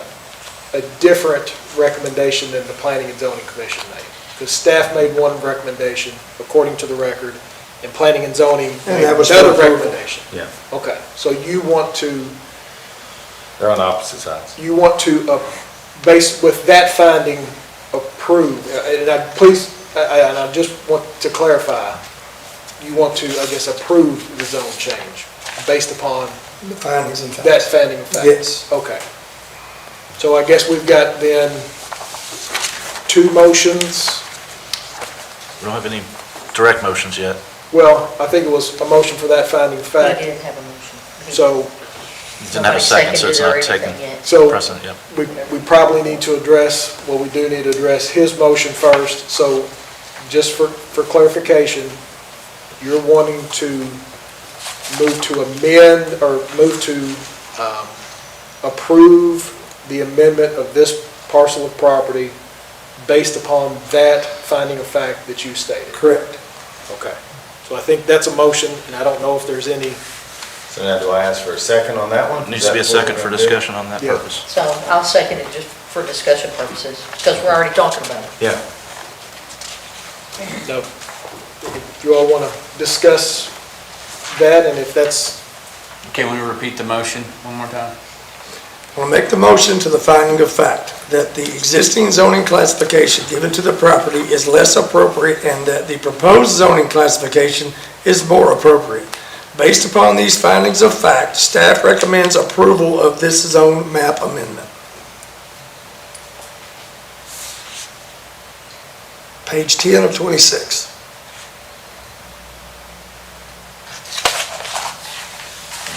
So now, you want me to take a vote? well. Is there any discussion, I guess? I think there was a second in hopes of some discussion. So we Okay. can have, that Okay. allows us to have discussion. Okay. now.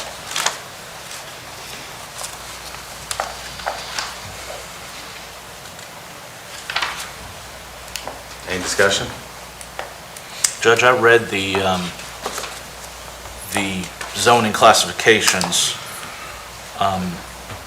Rural residential specifically states this land has been set aside in a comprehensive plan for low-density, large-lot, single-family dwelling districts that require a range of community facilities, including sewer and sewer treatment facilities, and that AD, agricultural district, is to preserve rural character and emphasize agricultural production.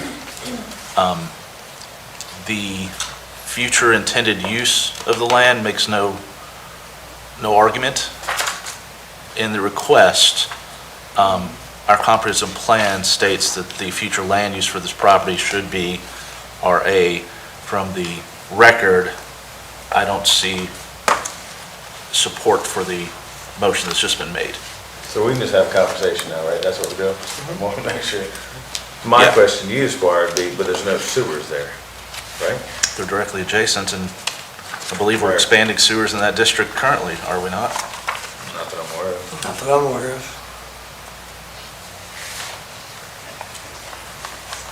So that's where I'm a little confused, because you would think if it was RA, it should have sewers. But then as much as you want to say something, don't say anything. He just. I know. I felt it. I felt something. That's what I was saying. At the end of the day, we've got a 50-acre plot that the man's wanting to make agriculture. Well, Judge, I'm ready to make a counter motion, and I'll do so if, Well, hold on, we gotta give a second. I realize, but it doesn't preclude me from making one if we don't wrap this up. Can I ask a point of order? Sure. Should we be voting on this without us being in the voting portion of the meeting and this discussion take place at that time?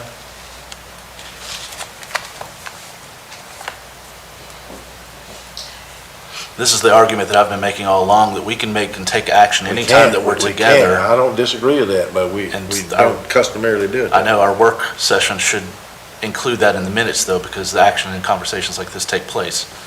But I think, Squire, it's my understanding when we've been in this before, and Mr. County Attorney, correct me if I'm wrong, is that we have to get to a direction before we get into the voting. Correct, we gotta know which way we're going before we get there. But then you have to do this again. Not necessarily. You can make a motion, vote, and be done, and that sometimes the way it applies. I don't really care, I just want a point of order. Yeah, no, it's a great question. And I think, I mean, you can, as, like I said, go ahead and vote now, if that's what y'all's preference is.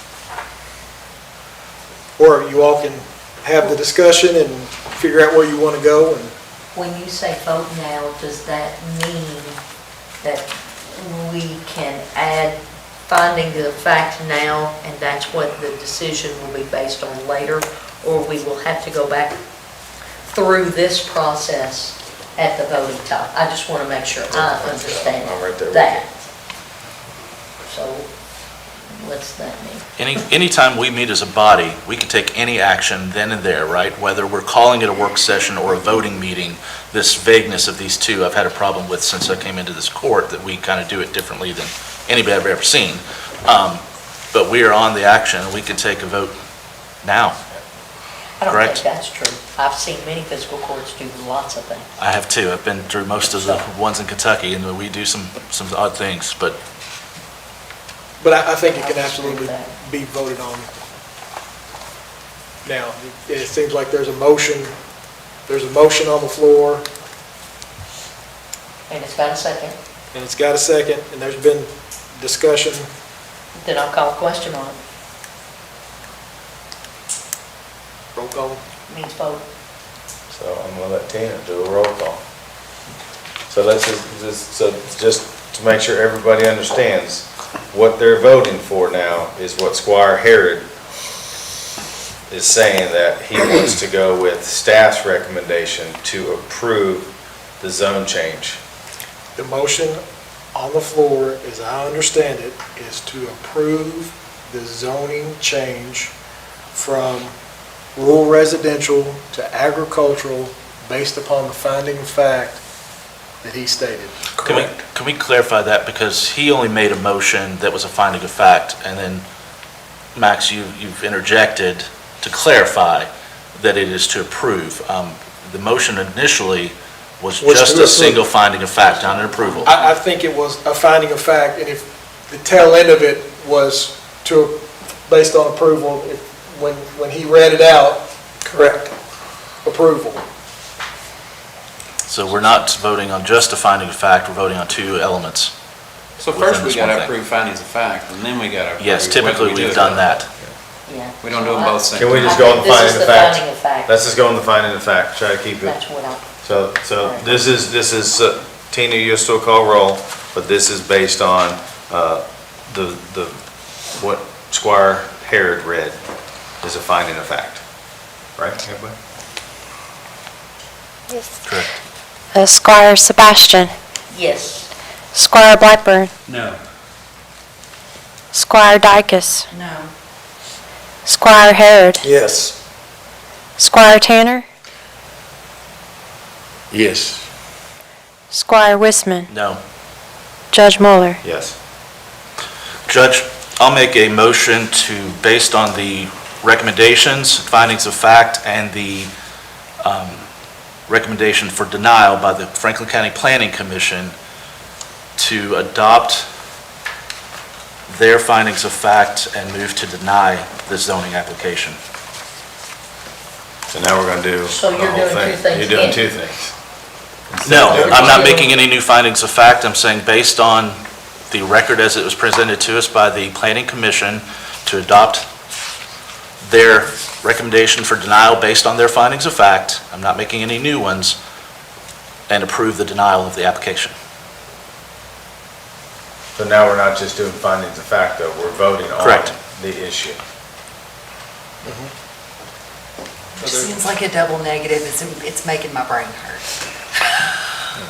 It seems. I like guess a I double want to ask the negative. court, is there any other findings of facts that we want to do individually? Because I feel like we need to. Judge, do I made a all- motion, there should be a second, or if it dies, then there can be another A action. second.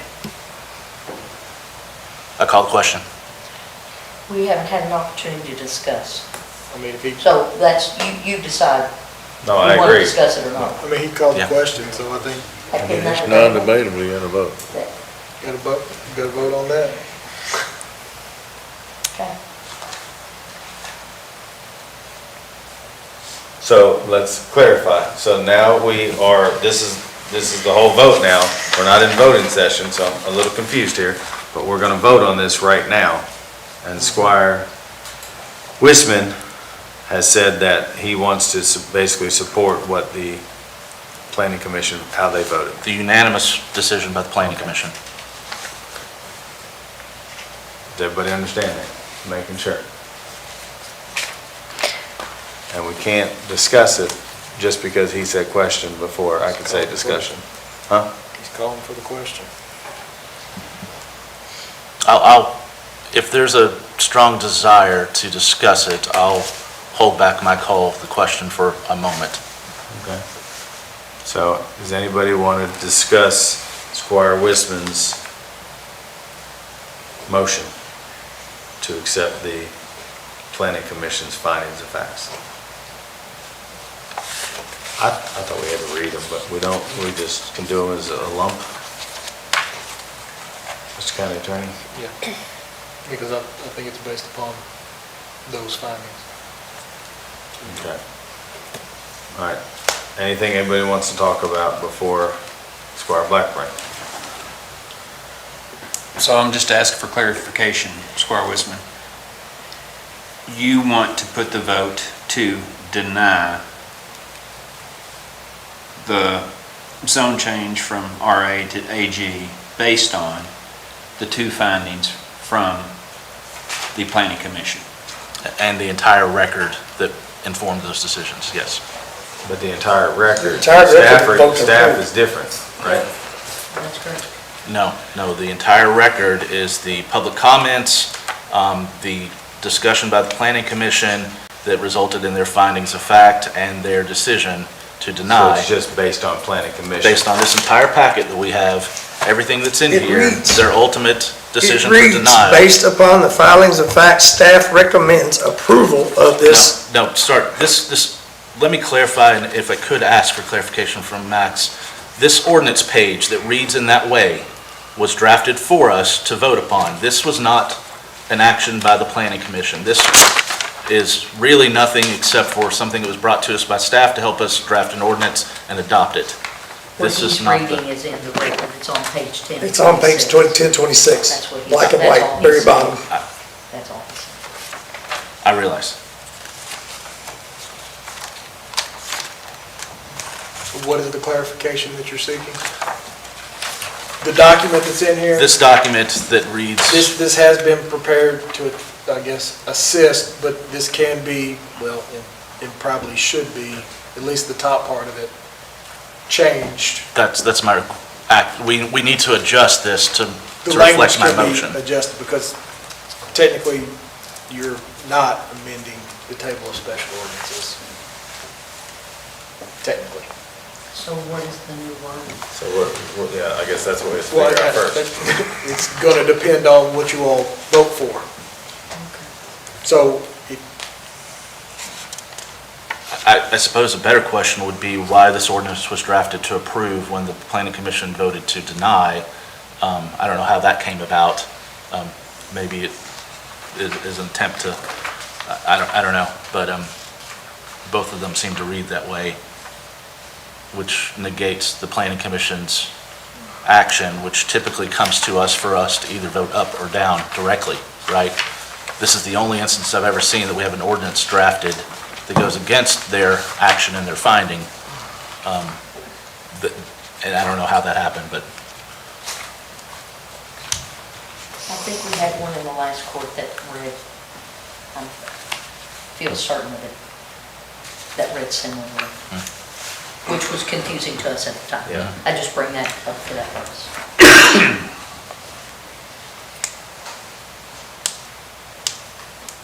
So are we're gonna vote in work session on this one? Or do we want to wait to vote in session? They got a motion and second? got a motion in a second? I don't ever remember voting in a work session, but. Okay. But we can't, right? Yeah. That's okay. Any other questions for discussion? And again, so what we're voting on is approving what the planning commission did, what their call was, which is ultimately denying the applicant, right? Based upon the two findings of fact. Just want to make sure everybody understands. I'm going to ask for a point of order. So my point of order is, at this point, we have voted on one set of finding of fact. You voted on one. Yeah, we voted on one. Correct. Would we not follow the similar pattern to vote on another potential, add additional findings of fact? Then all of the fact, how we've done this in the past. Yeah. When we get to the voting session, all of the findings of fact are given and we vote them up, yes or no. Yeah. And then based on how that vote goes, we vote on the entire action. Yes, that's what we've done. in the That's past. what has Yeah. happened in the past. Yeah, I think that's why. I'm not saying yeah. that's right or wrong, I'm just saying that's how it has been.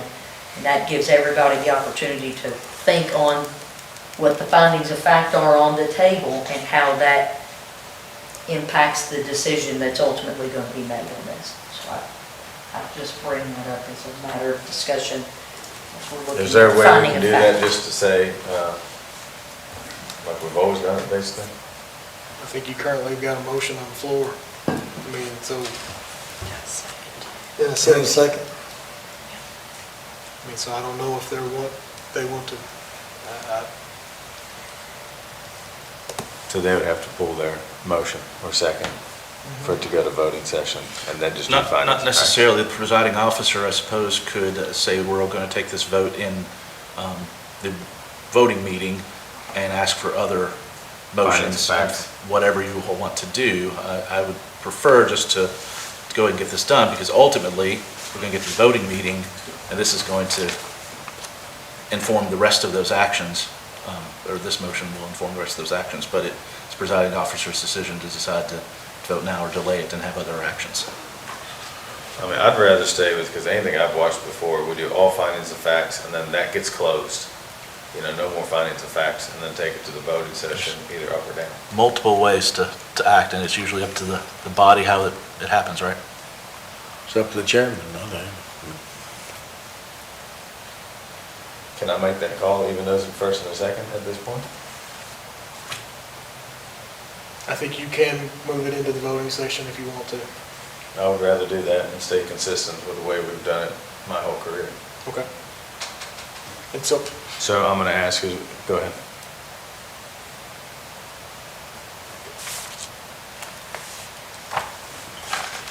findings of fact that are currently out there, just for clarification that you all,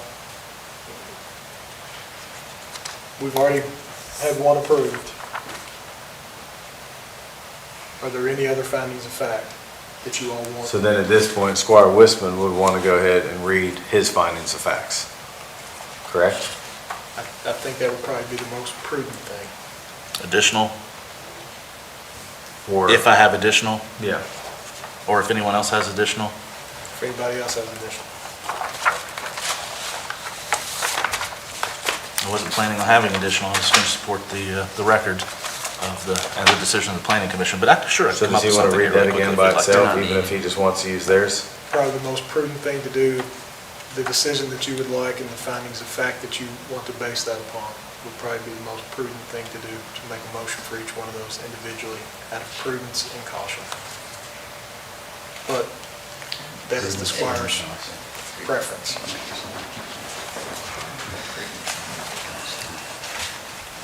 Repeat that, please, Mr. County Attorney. I think your motion originally had two findings of fact attached to it, correct? He's saying go ahead and read those two findings so that they're in the record by themselves, correct? I think They're already on the ordinance. They're on the ordinance. well,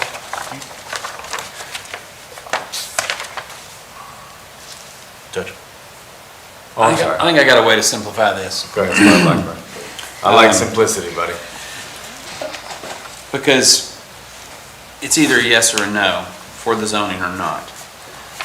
As this ordinance is written through the first reading, it's written to approve with two findings of fact.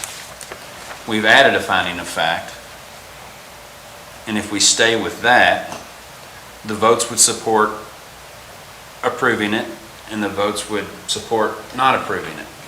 So I think it's just a lot of extra stuff going on that we don't need. That we just vote this up or down based on those three findings of fact, we'll get to the same place. I agree. Much quicker. So you're saying just basically make a number 3 here. Make a number 3 right Make a there, number 3 here. Max? No. that the existing is, land designation is less, and the proposed is more appropriate. That's what you said. Basically, it's on page 10 of the record on 26.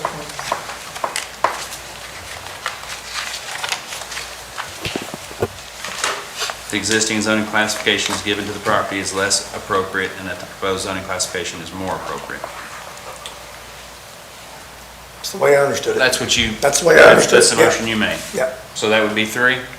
Yes. Is everybody good with that? And then we'll all know what, then unless anybody has any more findings of facts, we can close it at that point. Does anybody have any additional findings of facts? I'll do a motion to close it, or just? I'll move that findings of fact cease in this matter. so the 3 findings of fact is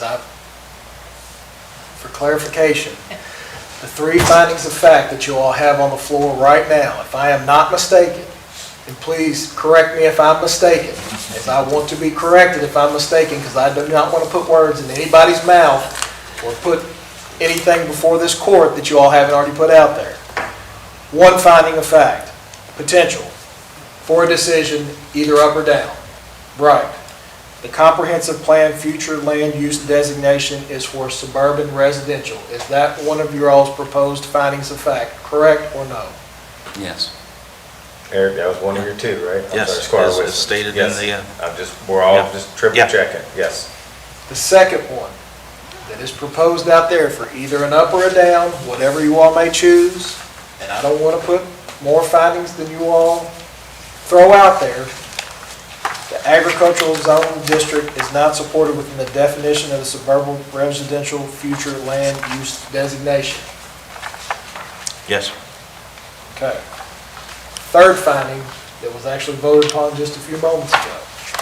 You all would, if you would read that again, do you Which have one? that? Which one? It's right here. The third one that was just voted upon, Oh, because I don't just want to misstate that. Sorry. So the third one would be the existing zoning classification given to the property is less appropriate, and that proposed zoning classification is more appropriate. Everybody in agreement, so those are the three findings that are on the floor. Are there any others that you all want to put in there? Let me ask, given the new finding that has been proposed to be voted upon, would it then be beneficial to find the opposite, supporting my motion, to state that the current zoning is appropriate and the proposed zoning is inappropriate?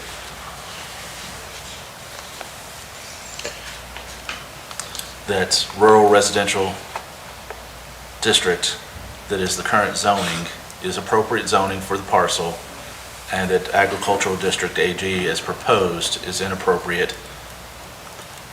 It would be the counter to the But other. that's not in. To me, that goes against the finding of fact. I'm stating Yeah. that could be, I could make that proposal here, if there's a place for that to fall, to be supportive and counteract a proposal that we have set forward. Wouldn't you make that proposal during the voting session? Because No, it would be now, with the findings of fact.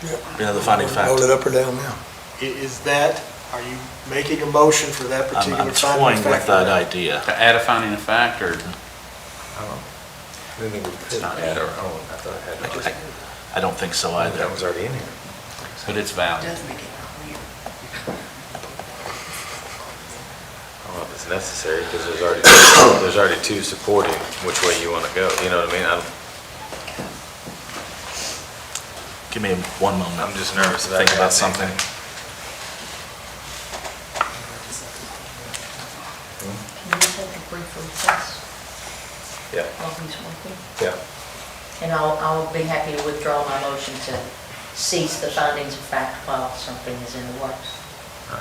Squire West, we help to take 5 minutes? I don't think it's necessary. I don't think I want to take that action after giving it consideration. Okay.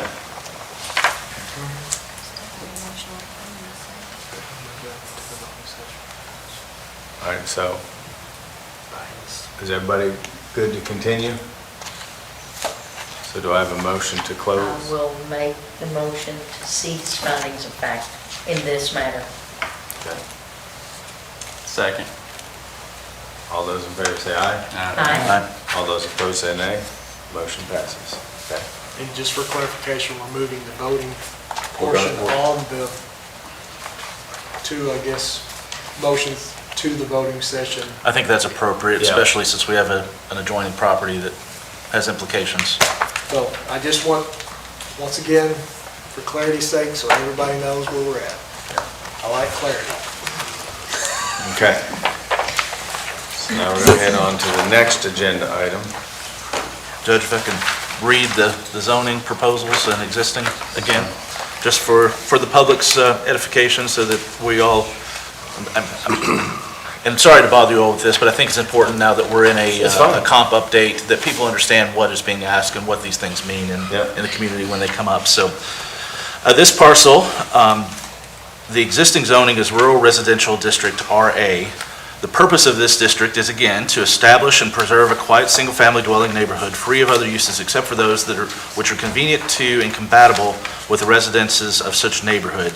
This district is a low-density, large-lot, single-family district, but requires a full range of community facilities, including being served by public sewer or approved sewer treatment facility. Excuse me. The proposed zoning for this parcel, which is 4.576 acres,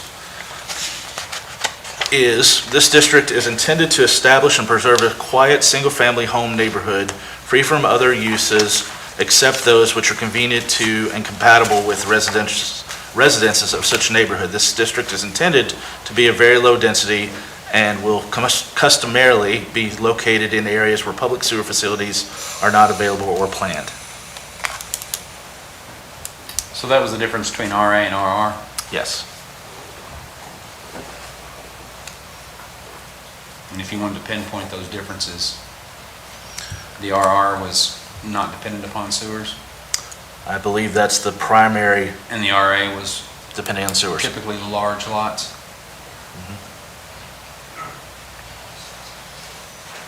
Okay, so I'm going to ask for finding of facts for this. So on page 10 of 22. It reads the same as the last document. The existing zoning classification given to the property is less appropriate, and that proposed zoning classification is more appropriate. Based upon these findings of fact, staff recommends approval of this zoning map amendment. Okay. Mike, are you making a motion to make that a finding of fact? I was just reading the information. You wanted to read the information, and so did I. I was just asking. So, no, I'm not. Yeah.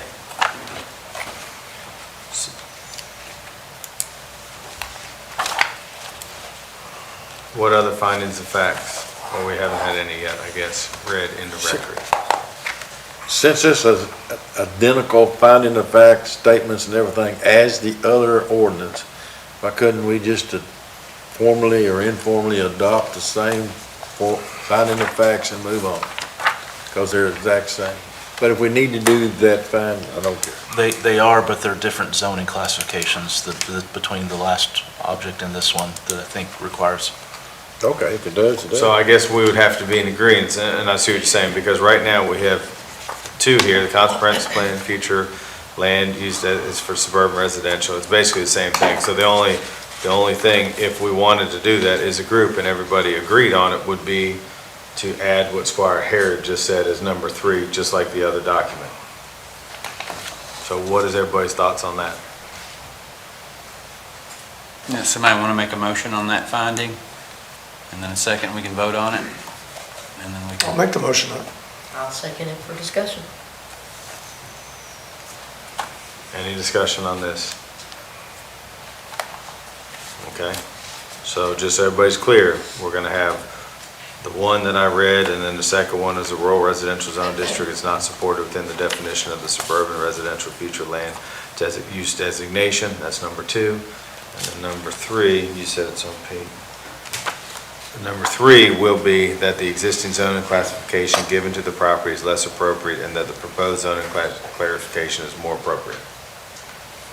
Everybody in agreement? Those are our 3 findings of facts. And Judge, I'll again make the motion to, based upon the findings of the court, of the Franklin County Planning Commission, sorry, it's not the court, to deny the zoning application based on the unanimous decision of the Planning Commission. We're going to do that in the zoning, on the voting part, right? There needs to be a second for that if there's... It's going to be the same thing. Yeah. It's going to be the same thing.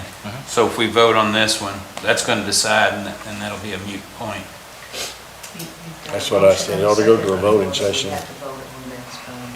Yeah, we need to vote on findings of facts first. Close the loop. Can I ask a technical question quickly?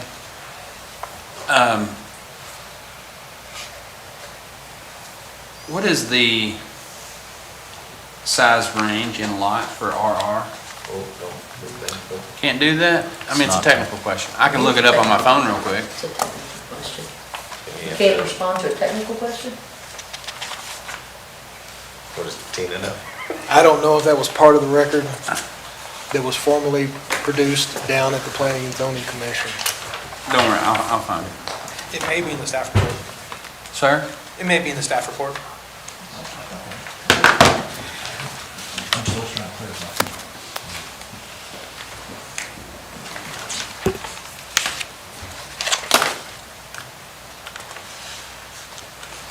I believe the development guidelines that speaks not necessarily to that question, but are page 422, but it doesn't really specify.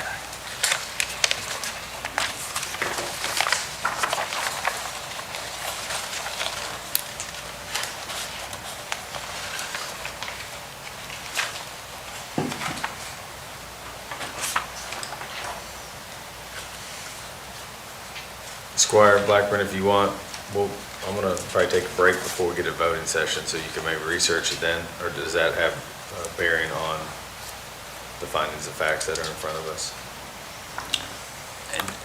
I don't think it's going to affect anybody else's decision. I just wanted verification and understanding. Yeah. Because I pretty much I've got the old one memorized, and now I'm working my way on trying to memorize the new goals and policies. And then we're gonna be rewriting the ordinances, so I got a lot to scrub up on. Any more findings of facts, other than the 3 that I read? We have to vote on one Okay. to know if we have to. Gotcha. Alrighty, and there's the second? I'll call a question, yes. Okay. I have to. Yep. Technically, you have to vote on calling of the question. So I think there's, it's got to be about 2/3. He withdrew the motion on the call, yeah. All right, so we have first and a second. You want to go ahead? You got a first and a Go ahead and second, read so it. you can vote on that. Yep. Tina, can you do roll call, please? Squire Sebastian. Yes. Squire Blackbird. No. Squire Dykus. Can you clarify what we're voting on, just quickly? The single motion, finding the fact, or all 3 No, that you this is stated? This is just the single one that Squire here Because you read. stated all Yes, 3 right before. I did. I just wanted to clarify. Yep. Yes, Squire Harrod. Yes. Squire Tanner. Yes. Squire Wisman. No. Judge Mueller. Yes. Okay. Now I want to ask, is there any other findings of facts? So now I'm looking for a motion. I'll make a motion to cease findings of fact. Second. Second. All those in favor say aye. Aye. All those opposed say nay. Motion passes. So in the voting session, we'll vote that. Okay, everybody good? All right. Ben, thank you. Welcome. Max, I believe this next one's you. I think this is the second reading of Yep. Yes, this one. Ordinance amended possession and keeping exotic wildlife, protected wildlife, and endangered species in Franklin County, Kentucky.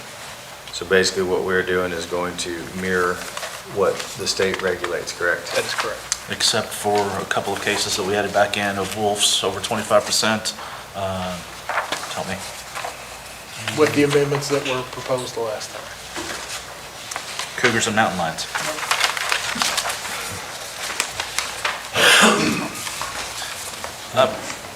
Max, actually a question that came up to me.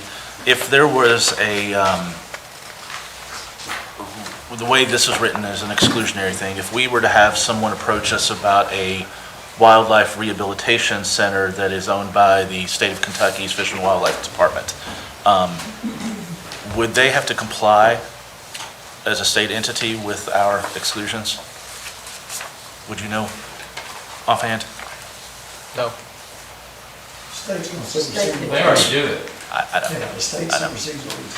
But if a private individual wanted to run a wildlife rehabilitation facility for wolves, they would be, I'm asking both, sorry, they would have to comply with what we've put in place. Just because it was asked to me, I thought I would clarify in the record. I don't think the state will give them the permitting for that. If the state is already, I mean, there's permits that you have to get to do that, and they would not get the permitting from the state to even start that process. Thank you. So it would be a no-go right off the bat. I have one question, Mr. Attorney. All these in red is basically a language that's in the state.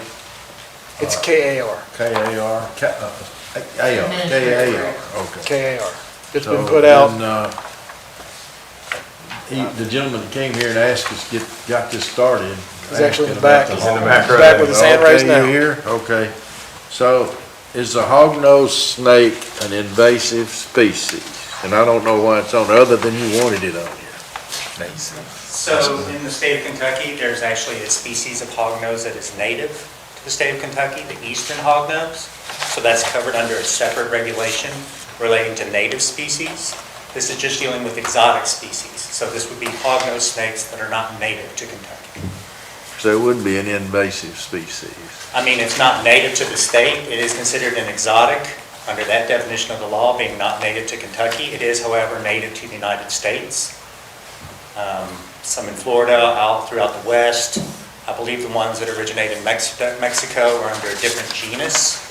They're not heterodon, they're a different, I think they're leoheterodon. And they're exempted from, the state allows these, basically what I'm almost Correct. trying to do a double negative myself here, but Yeah, the state regulation has that exception for hognose snakes that are exotic, not native to Kentucky. The county ordinance did not. So now, the way the ordinance, I guess, the amendments, there was more than just the hognose snake, and so there was other Yes, things that were taken out and put in based upon what the current KAR is. as it's And I was not currently- aware, I did not make that request for those additional changes, but if that's something the county attorney felt was relevant and necessary. I thought, except for the three that we, I guess, put back in. Yeah. You were the impetus for us updating and aligning with the state's regulation. Correct, I'm sorry? I said you were the impetus for us aligning with the Yes. state regulation. Yeah, as I said, there was a small variance, but And there was some other variances as I went through the list, and I thought to be prudent, to get it up to date with what the state wants with the three exceptions. as far as I'm concerned, there are no native snakes. All right, thank you. Any other questions? All righty. Seeing none, we're gonna keep moving. Payment of claims. Is there any question on payment of claims?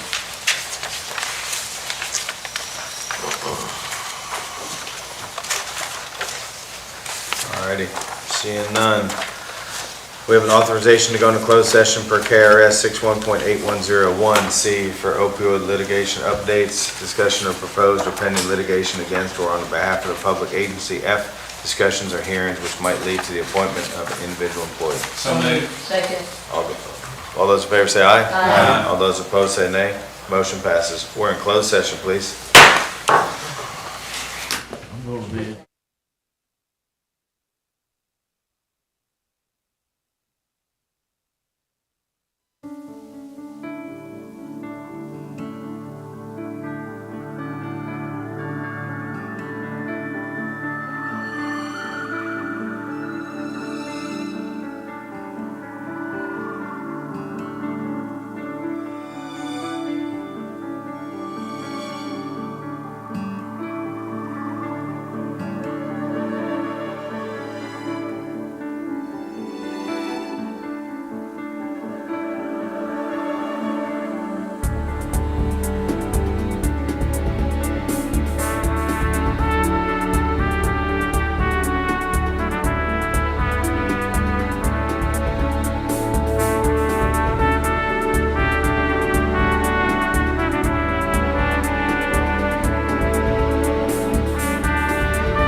thank you. We are now in open session. Squire Sebastian voted and Squire Blackburn second. Everybody agreed we're in open session. Any other questions about the light equipment operator hire? Seeing none, next one is going to be authorization to approve employee increase, and I believe Greg is here. Greg, would you like to get up and talk about this, please? How you doing tonight? I'm doing all right, how are you? Good. Well, I guess this is just a equity pay raise is what we're trying to get this person at. He's, assistant maintenance director, so like when I'm not here, he's the person in charge. Most of the time, in the judicial center, all those judges call on him, and they call on him more than they call on me because they know that we also are a busy county and we have other things going on. So he's the first one to be reached out and assist at the judicial center. I think it's well deserving of him and his title that he has and everything like that. Greg, if I could ask, is this in the budget that we just passed? This is. This is in the Within budget? the budget that we've just passed. Okay. And Go ahead, Squire. thank you, Judge. Yeah. And it makes a statement about the financial impact that the expenses are reimbursed by ALC. Correct. Yes. So, Yeah. just It is all to reimbursed. be real, Yeah. And it's Clear already with been that. approved. Thank you. Yes, no, thank you. thank you, Judge. Any questions for Greg on this? Seeing none, Greg, thanks. Thank you. All righty, next, I believe, Deserves every time. Deputy Judge, you want to talk about this next one? Low pay. Or who's, Ashley is, I'm sorry. Go ahead, Ashley. I will talk about that. So this is also considered an equity adjustment that we wanted to present before you all. We've had some changing needs within the executive office and identified really kind of an untapped resource and shifting of responsibilities, and that is with this position here, that there are going to be some additional responsibilities added onto the role that still keeps that person functioning within that position. So we did want to request a pay increase there. Questions for Ashley on this one? Yeah, Judge. Squire Wisman. This is a 99 hour a month? I'm sorry? What is the maximum part-time? This is a hourly? part-time position.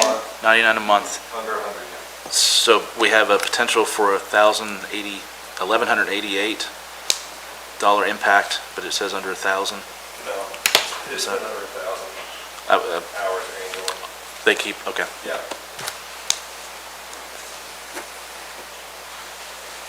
That's all. All right, Ashley, thank you. Yeah. Charlie, how you doing this evening? Good evening, Court. Thanks for having me. My authorization is to approve employee pay increase, wages and salaries for park and golf employees. You do have an abstract with an attachment. And basically, we ran this through the park committee, then through the finance committee, and then the committee of the whole as we built the budget for this fiscal year. And these are the numbers that we discussed, and the money is in the budget for both the park side and the golf side. And I'll be happy to answer any questions. Judge? Oh, I'm sorry, go ahead, Squire Wisman. Generally, this was part of our conversation about budgeting and pay increases. Is there a desire to retroactively to July 1st increase because it's the new fiscal year, it was planned for the new fiscal year? I'm assuming so. Yeah. So we're, Yeah, that's wanted to typically- clarify that we yes. were going to do that then, is in voting to approve, so we should have really had this last meeting, but It's effective July 1st. it's effective July 1st. Okay. Yeah. I don't think it says that anywhere, the effective date, other than the date that we approve it, so can we amend this to approve beginning July 1st? Sure. And I actually pulled it off the last agenda just because the last meeting was 6 hours, so I was looking for anything I could to pull off there today. So, and Charlie and I talked about that, and we talked about doing it retroactive because of that, so, yeah. So a couple items on here are from, that should have been on last one, but yes. Any other questions? Alrighty, Charlie, thank you. Oh, I'm sorry. Thank you all. Appreciate it. Yeah. All right, other business, Squire Sebastian. Thank you, Judge. I just want to remind this body that the Franklin County Fair starts Tuesday, July 16th. Opening ceremonies, I think, are 5 or 5:30. And typically, the court should be on hand, so whatever plans you have Tuesday, July 16th, I encourage you to make sure that they happen at Lakeview Park at the Hancock Pavilion, strongly. Do we have Thank you very much. Yes, ma'am. Do we have a time that do we need to be there at a time for opening ceremonies or anything again this year? Yeah, and I can't remember. I think it's 6, You think it's 6? but I'll find out. We are gonna get an email on this, correct? Yes. And thank you for bringing that up. And also, there are actually some pageants that are going to start on this Saturday. This weekend. Yeah, there'll be some, so there'll be some activity Saturday, there'll be a couple days off, and then it cranks back up Tuesday. Can I ask you this? Are they gonna give us some passes to get in for the open ceremony? I'll make sure that, yeah. Just making They sure. sent me a bunch of messages We, today. we haven't got any yet, and I was like, yeah. Yes, I'll do that. I can see Squire Tanner turning around, I'm not paying Yeah, to get in. I was there last year, believe me. I was there, and it was thank you very much for letting me come, but since I want to change gears from the fair just a little bit to restate how much I learned today about the Franklin County Fire Department. Chief Brewer carried me all over town, all over this county. I learned what a real washing machine looks like, except you don't call them that here, you call them something else. Extractor, yes, they're extractors, yes. Did you also learn how to draft out the phone? Did you show them that? We'll make that one next year. I think Squire Tanner might put an application in with you. I did. In fact, I did ask him about the age limit that y'all took off of the requirement in the application. So We if did I can that. study real hard, I can make high on the written and not so much on the physical probably, but you average them together. I make a motion to put 100 rounds on the back of the fire engine. I rode all the way to Ball Knob. I thought I was gonna die all the way up there around those curves. Well, you're only halfway once you get to the fire department. But anyway, it was really. Richard and his it was jazzy really- back. It was really informative. I got to see all the equipment and understand now what a reserve truck is. And I saw the gators we're gonna replace with a new, whatever it might be. But it'd be a four-door, carry more people. I can tell you about it. You just ask me and I can pass it, but it is a Squire, I'm gonna great. start calling you with questions instead of calling the chief. It's a great compliment to the fire department of Franklin County. Chief, thank you for making an elder so Squire Sebastian. He's trying to buy my lunch now. I just want to remind everyone that tomorrow is Farm City Field Day. And it's going to be at Happy Jack's. Question about that. Please. Tickets for that, do we have to have those to get in? They're free tickets, No, no tickets. Well, I'll Just be read there. a little- Absolutely, just be there. It's tomorrow and things start at 9 because they'll be doing tours of the farm. Like 9 to 11. But they'll be doing tours until it's over and I think it ends at 2. One or two, might be It's one. 1 or 2 in the afternoon, so it's from 9 until after lunch. So just support your local farmers. Yep. And I usually do this in the beginning, but I'll do it now. I think everybody knows that Mitzi, our executive assistant, mother passed away unexpectedly, so her visitation and funeral is tomorrow, so keep her and her family in our thoughts and prayers, so yeah.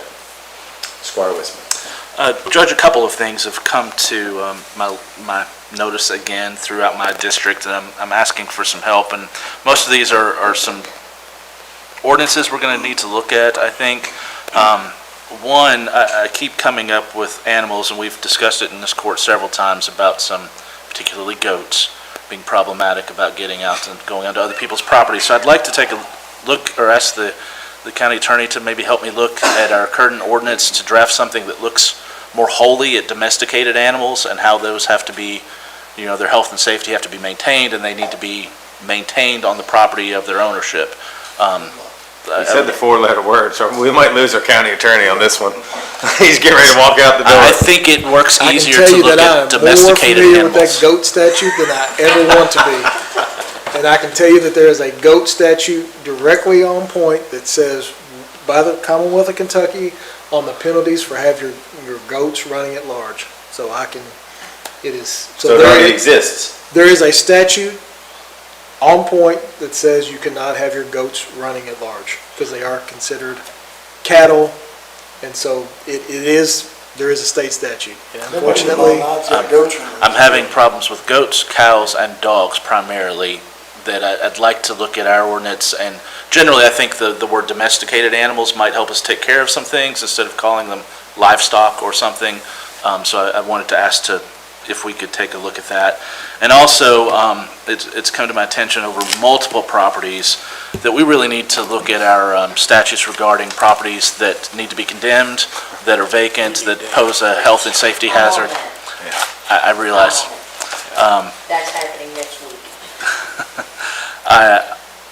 I'll reiterate that. I need some assistance, and particularly, it's becoming an issue throughout our county that these vacant properties are becoming attractive nuisances for drug production and use.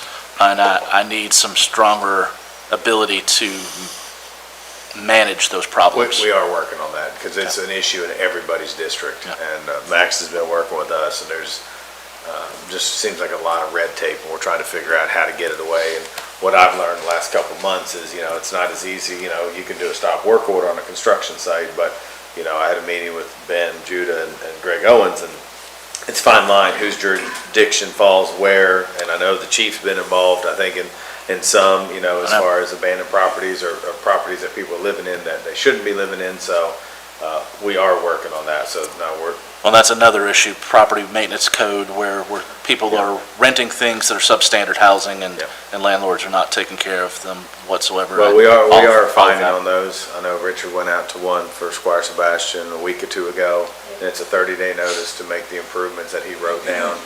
After that, it would go to the. We talked for 2 judicial hours yesterday. Yeah, so we're gonna make it better.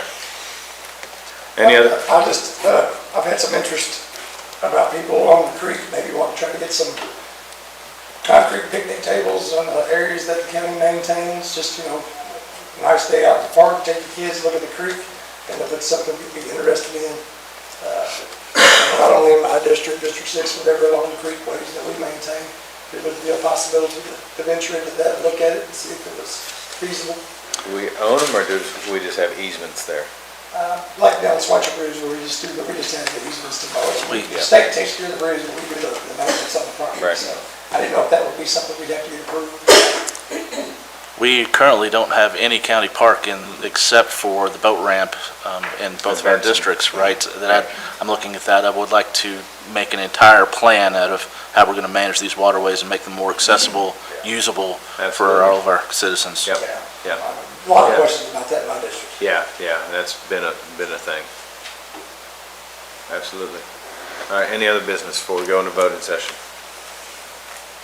All righty. Oh, Judge, just one. I wanted to, now we're in the new budget year, regarding those two parks, those boat ramps. Yep. We put money into the budget to add gates, lighting, and fencing. I'd like us to get out a quote or an RFP to get that done as soon as possible. I'm having continued issues in my district at that boat ramp after hours. It's becoming a bit of a homeless camp. I'm having fires, other issues that I need to manage it better somehow.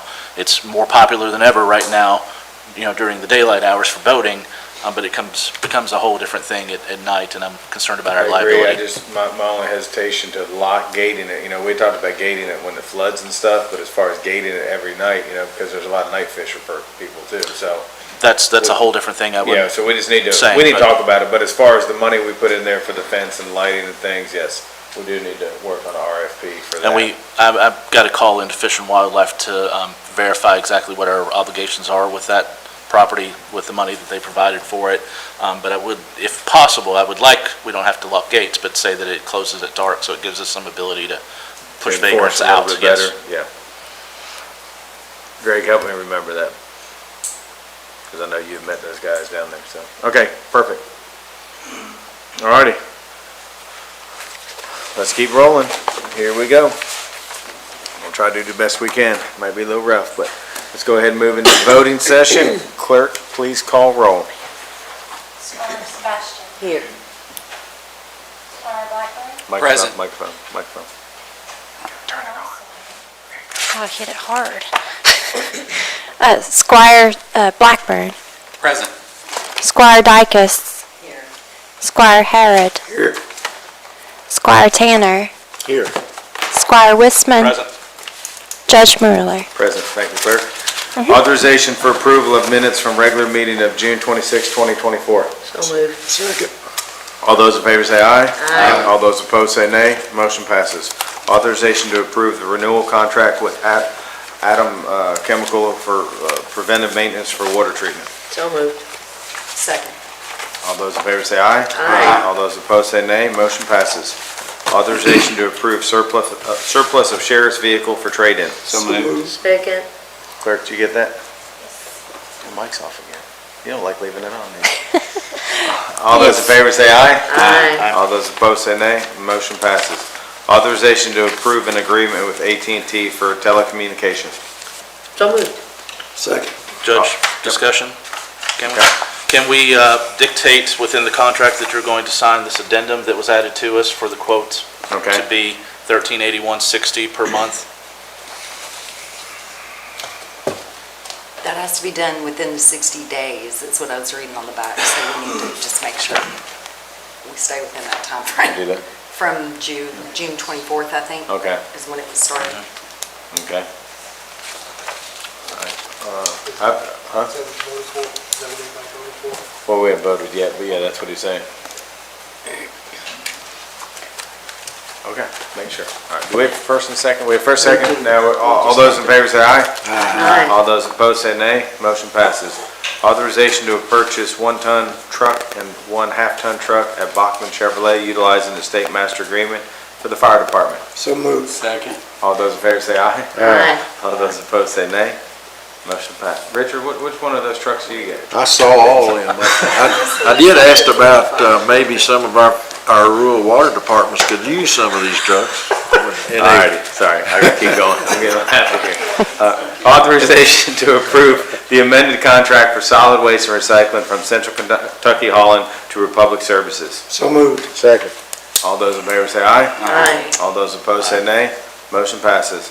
Authorization to approve a resolution authorizing the solid waste department to enter into agreement for the purchase of a grapple truck with Sourcewell. So moved. Second. All those in favor say aye. Aye. All those opposed say nay. Motion passes. Authorization to approve a resolution authorizing the filing of fiscal year 2025 Fiscal Security Help America Vote Act, HAVA, application with the Kentucky State Board of Elections, SBE, for up to $8,300. So moved. Second. All those in favor say aye. Aye. All those opposed say nay. Motion passes. Authorization to approve a resolution authorizing the filing of an application to the Kentucky Department of Agriculture Animal Control Advisory Board for the spay-neuter grant on behalf of the Franklin County Humane Society. So moved. Second. All those in favor say aye. Aye. All those opposed say nay. Motion passes. Authorization to approve a resolution authorizing the filing of an application to the Leary Firefighters Foundation grant for the Franklin County Fire Department. So moved. Second. All those in favor say aye. Aye. All those opposed say nay. Motion passes. Authorization to approve a resolution authorizing the filing of an application to the Firehouse Subs Public Safety Foundation grant for the Franklin County Fire Department. So moved. Second. All those in favor say aye. Aye. All those opposed say nay. Motion passes. Authorization to approve a memorandum of understanding as initiated as a means for Bluegrass Community Action Partner, Inc., DBA BGCAP. Transit herein after referred to as BGCAP. Transit to provide transportation service for clients of Franklin County Opioid Abatement Program, herewithin after referred to as FCOAP. So moved. Second. All those in favor say aye. Aye. All those opposed say nay. Motion passes. Alrighty, this is where I'm gonna take a little breather here. And Mr. County Attorney, I believe we had a motion. I think a motion was made earlier by Squire Wisman to I guess, approve the recommendation of the Planning and Zoning Commission to deny the zone change from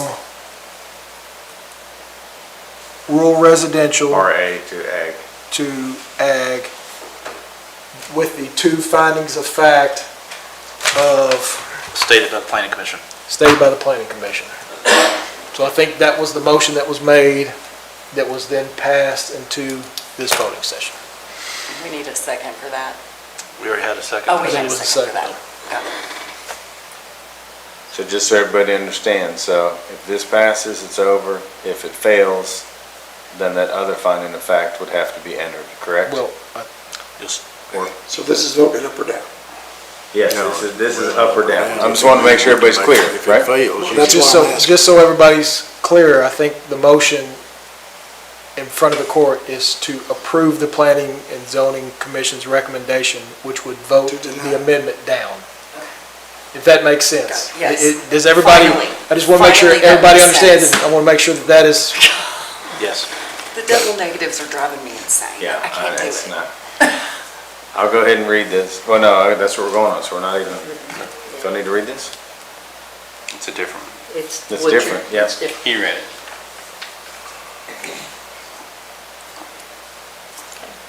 All right, so am I ready to call roll? You So- ready? Mhm. Squire Sebastian, I'm going to be a no. Squire Blackburn, Yes. Squire Dykus, Yes. Squire Harrod, No. Squire Tanner, No. Squire Wissman. Yes. Judge Mueller. No. Judge, I have a question then. If I recall, we had a situation before, to overturn the decision by the planning commission requires the majority plus one of this body. It would take 5 votes to overturn their decision to deny. Is that correct? It's full majority of the court. majority. It was a bit blurry. I think where it was Can't different, remember. Squire, on that one is We had 2 lost people 2 remove people themselves and left. exempt themselves, so I'm So trying it was to, based on the full how many court. votes do we need to overturn Majority, the unanimous planning commission decision? majority. Okay, so, Majority, KRS 100.211.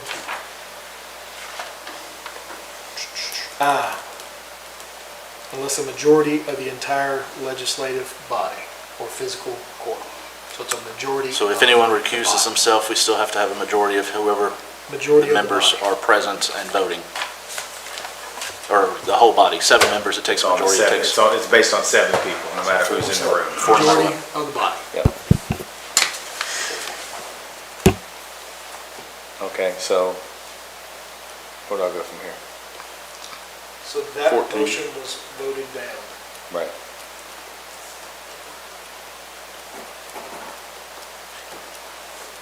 You had another finding of fact to vote upon. Yep. With, I guess, I don't know if there's any more motions as far as that need to be made at this point in time, or if anybody wants to make any additional motions at this point. If you want to, maybe. Yes. So for a point of clarification, the next agenda item, 14, is as in our packet, except it has the added finding of fact. Correct? Well, that third finding of fact, I don't know, is it automatically in here? Because we voted on it? It's been voted on, so I mean, it's. So it's already, to your point, I don't know how you can approve a zone change with those 3 findings of fact together. They are contradictive of one another. I think you do that all the time. I think you could vote it No, in reading, I guess, what the last vote was, and like I said, I don't know if there's a motion that anybody.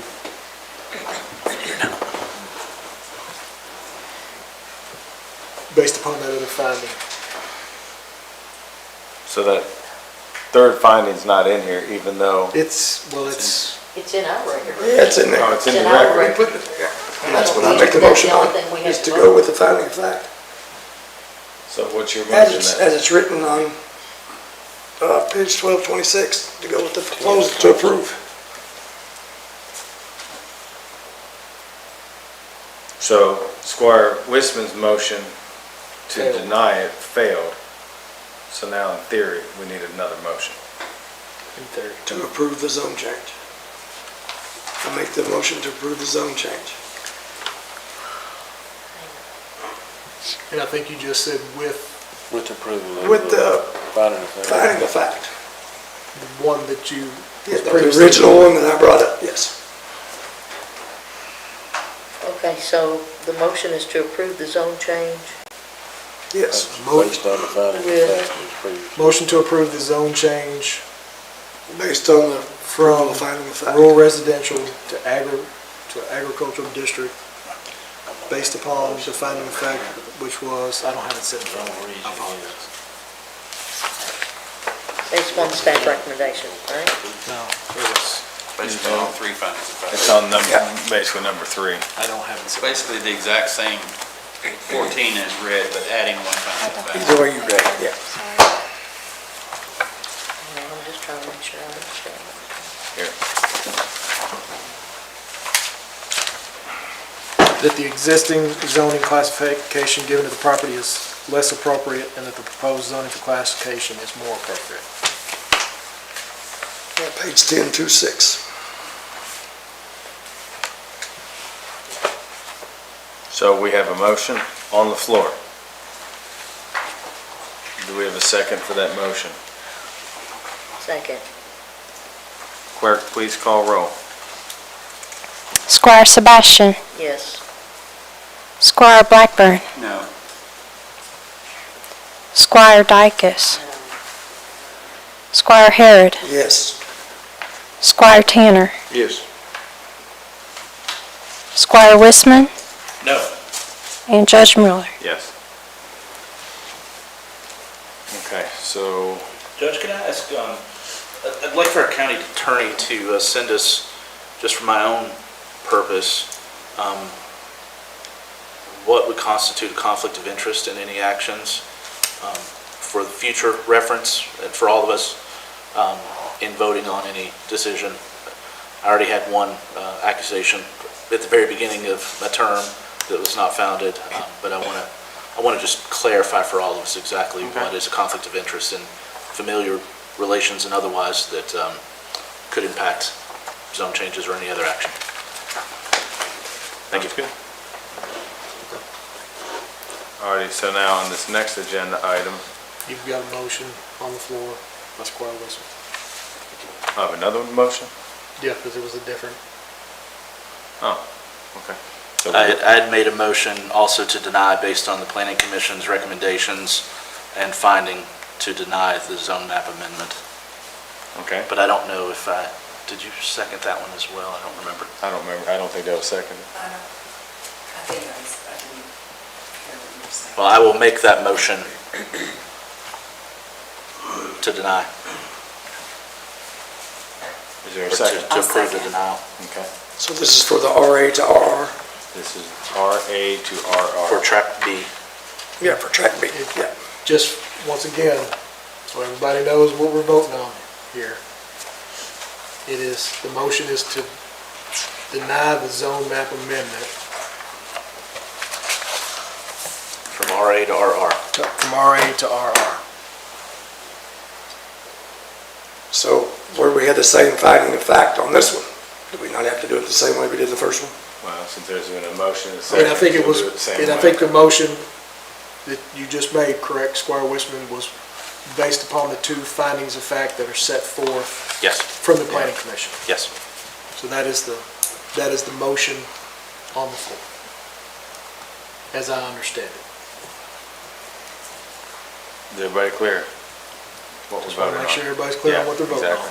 Because it is weird how everything's written. Okay, clerk, please call roll. Squire Sebastian, No, because we said there were no sewers there, right? Correct. And that was a piece of this one, so, no. Squire Blackburn, Yes. Squire Dykus, Yes. Squire Harrod, No. Squire Tanner, No.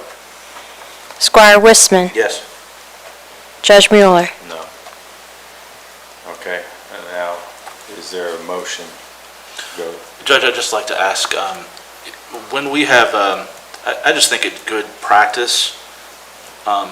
We've had this multiple instances in this body where a decision by the planning commission has come to us. If it's a split decision, I feel like there's more give and take, but if there's a unanimous decision by that body, I think a good practice for us to hold a public hearing to base our own findings of fact, if there is a willingness of this body to overturn a unanimous decision by the planning commission, and that'll come back to bite me. I know not every instance is the same, but I think we've had citizens show up that didn't get to say anything to any of us a couple times on this one. I think the last court meeting, when I made that We're motion, reversing that. that stopped the trial, right? In the last court meeting. I think it was. On the first I reading. think the court decided the last time that we were here that we did not want a public hearing. on Correct. this I one. know, I'm just stating that's my preference. I mean, Yeah, we can do that independently. Yes, you can. On every one of them. Yeah. To hold our own findings of fact. I think you were asking for a motion. I was asking for a motion. My motion to approve the staff recommendations. I make the motion to approve the staff recommendations.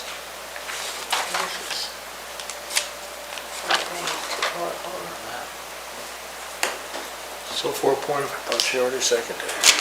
She did last time. She did this time too.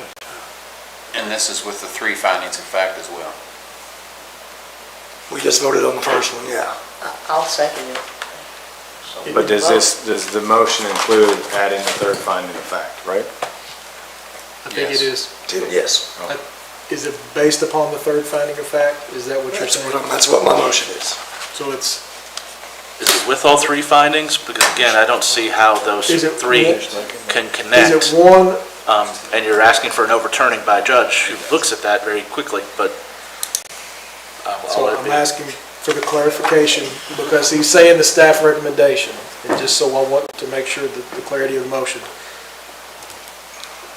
Your motion is to amend the zone map from rural residential, or from rural residential RA to RR. to RR, based upon the finding of the existing zoning classification given to the property is less appropriate and the proposed zoning classification is more Correct. appropriate. Okay, so just want to make sure that we have clarity. Is that with just the one standalone finding of fact? When he's saying that it's based upon staff recommendation, that was the staff recommendation that was. So it would be finding one of fact finding of for- fact. So different than what's on our agenda. Yes. Like I said, I just want to make sure that we're clear, if that's the motion that was made, and clear for what everybody's voting on.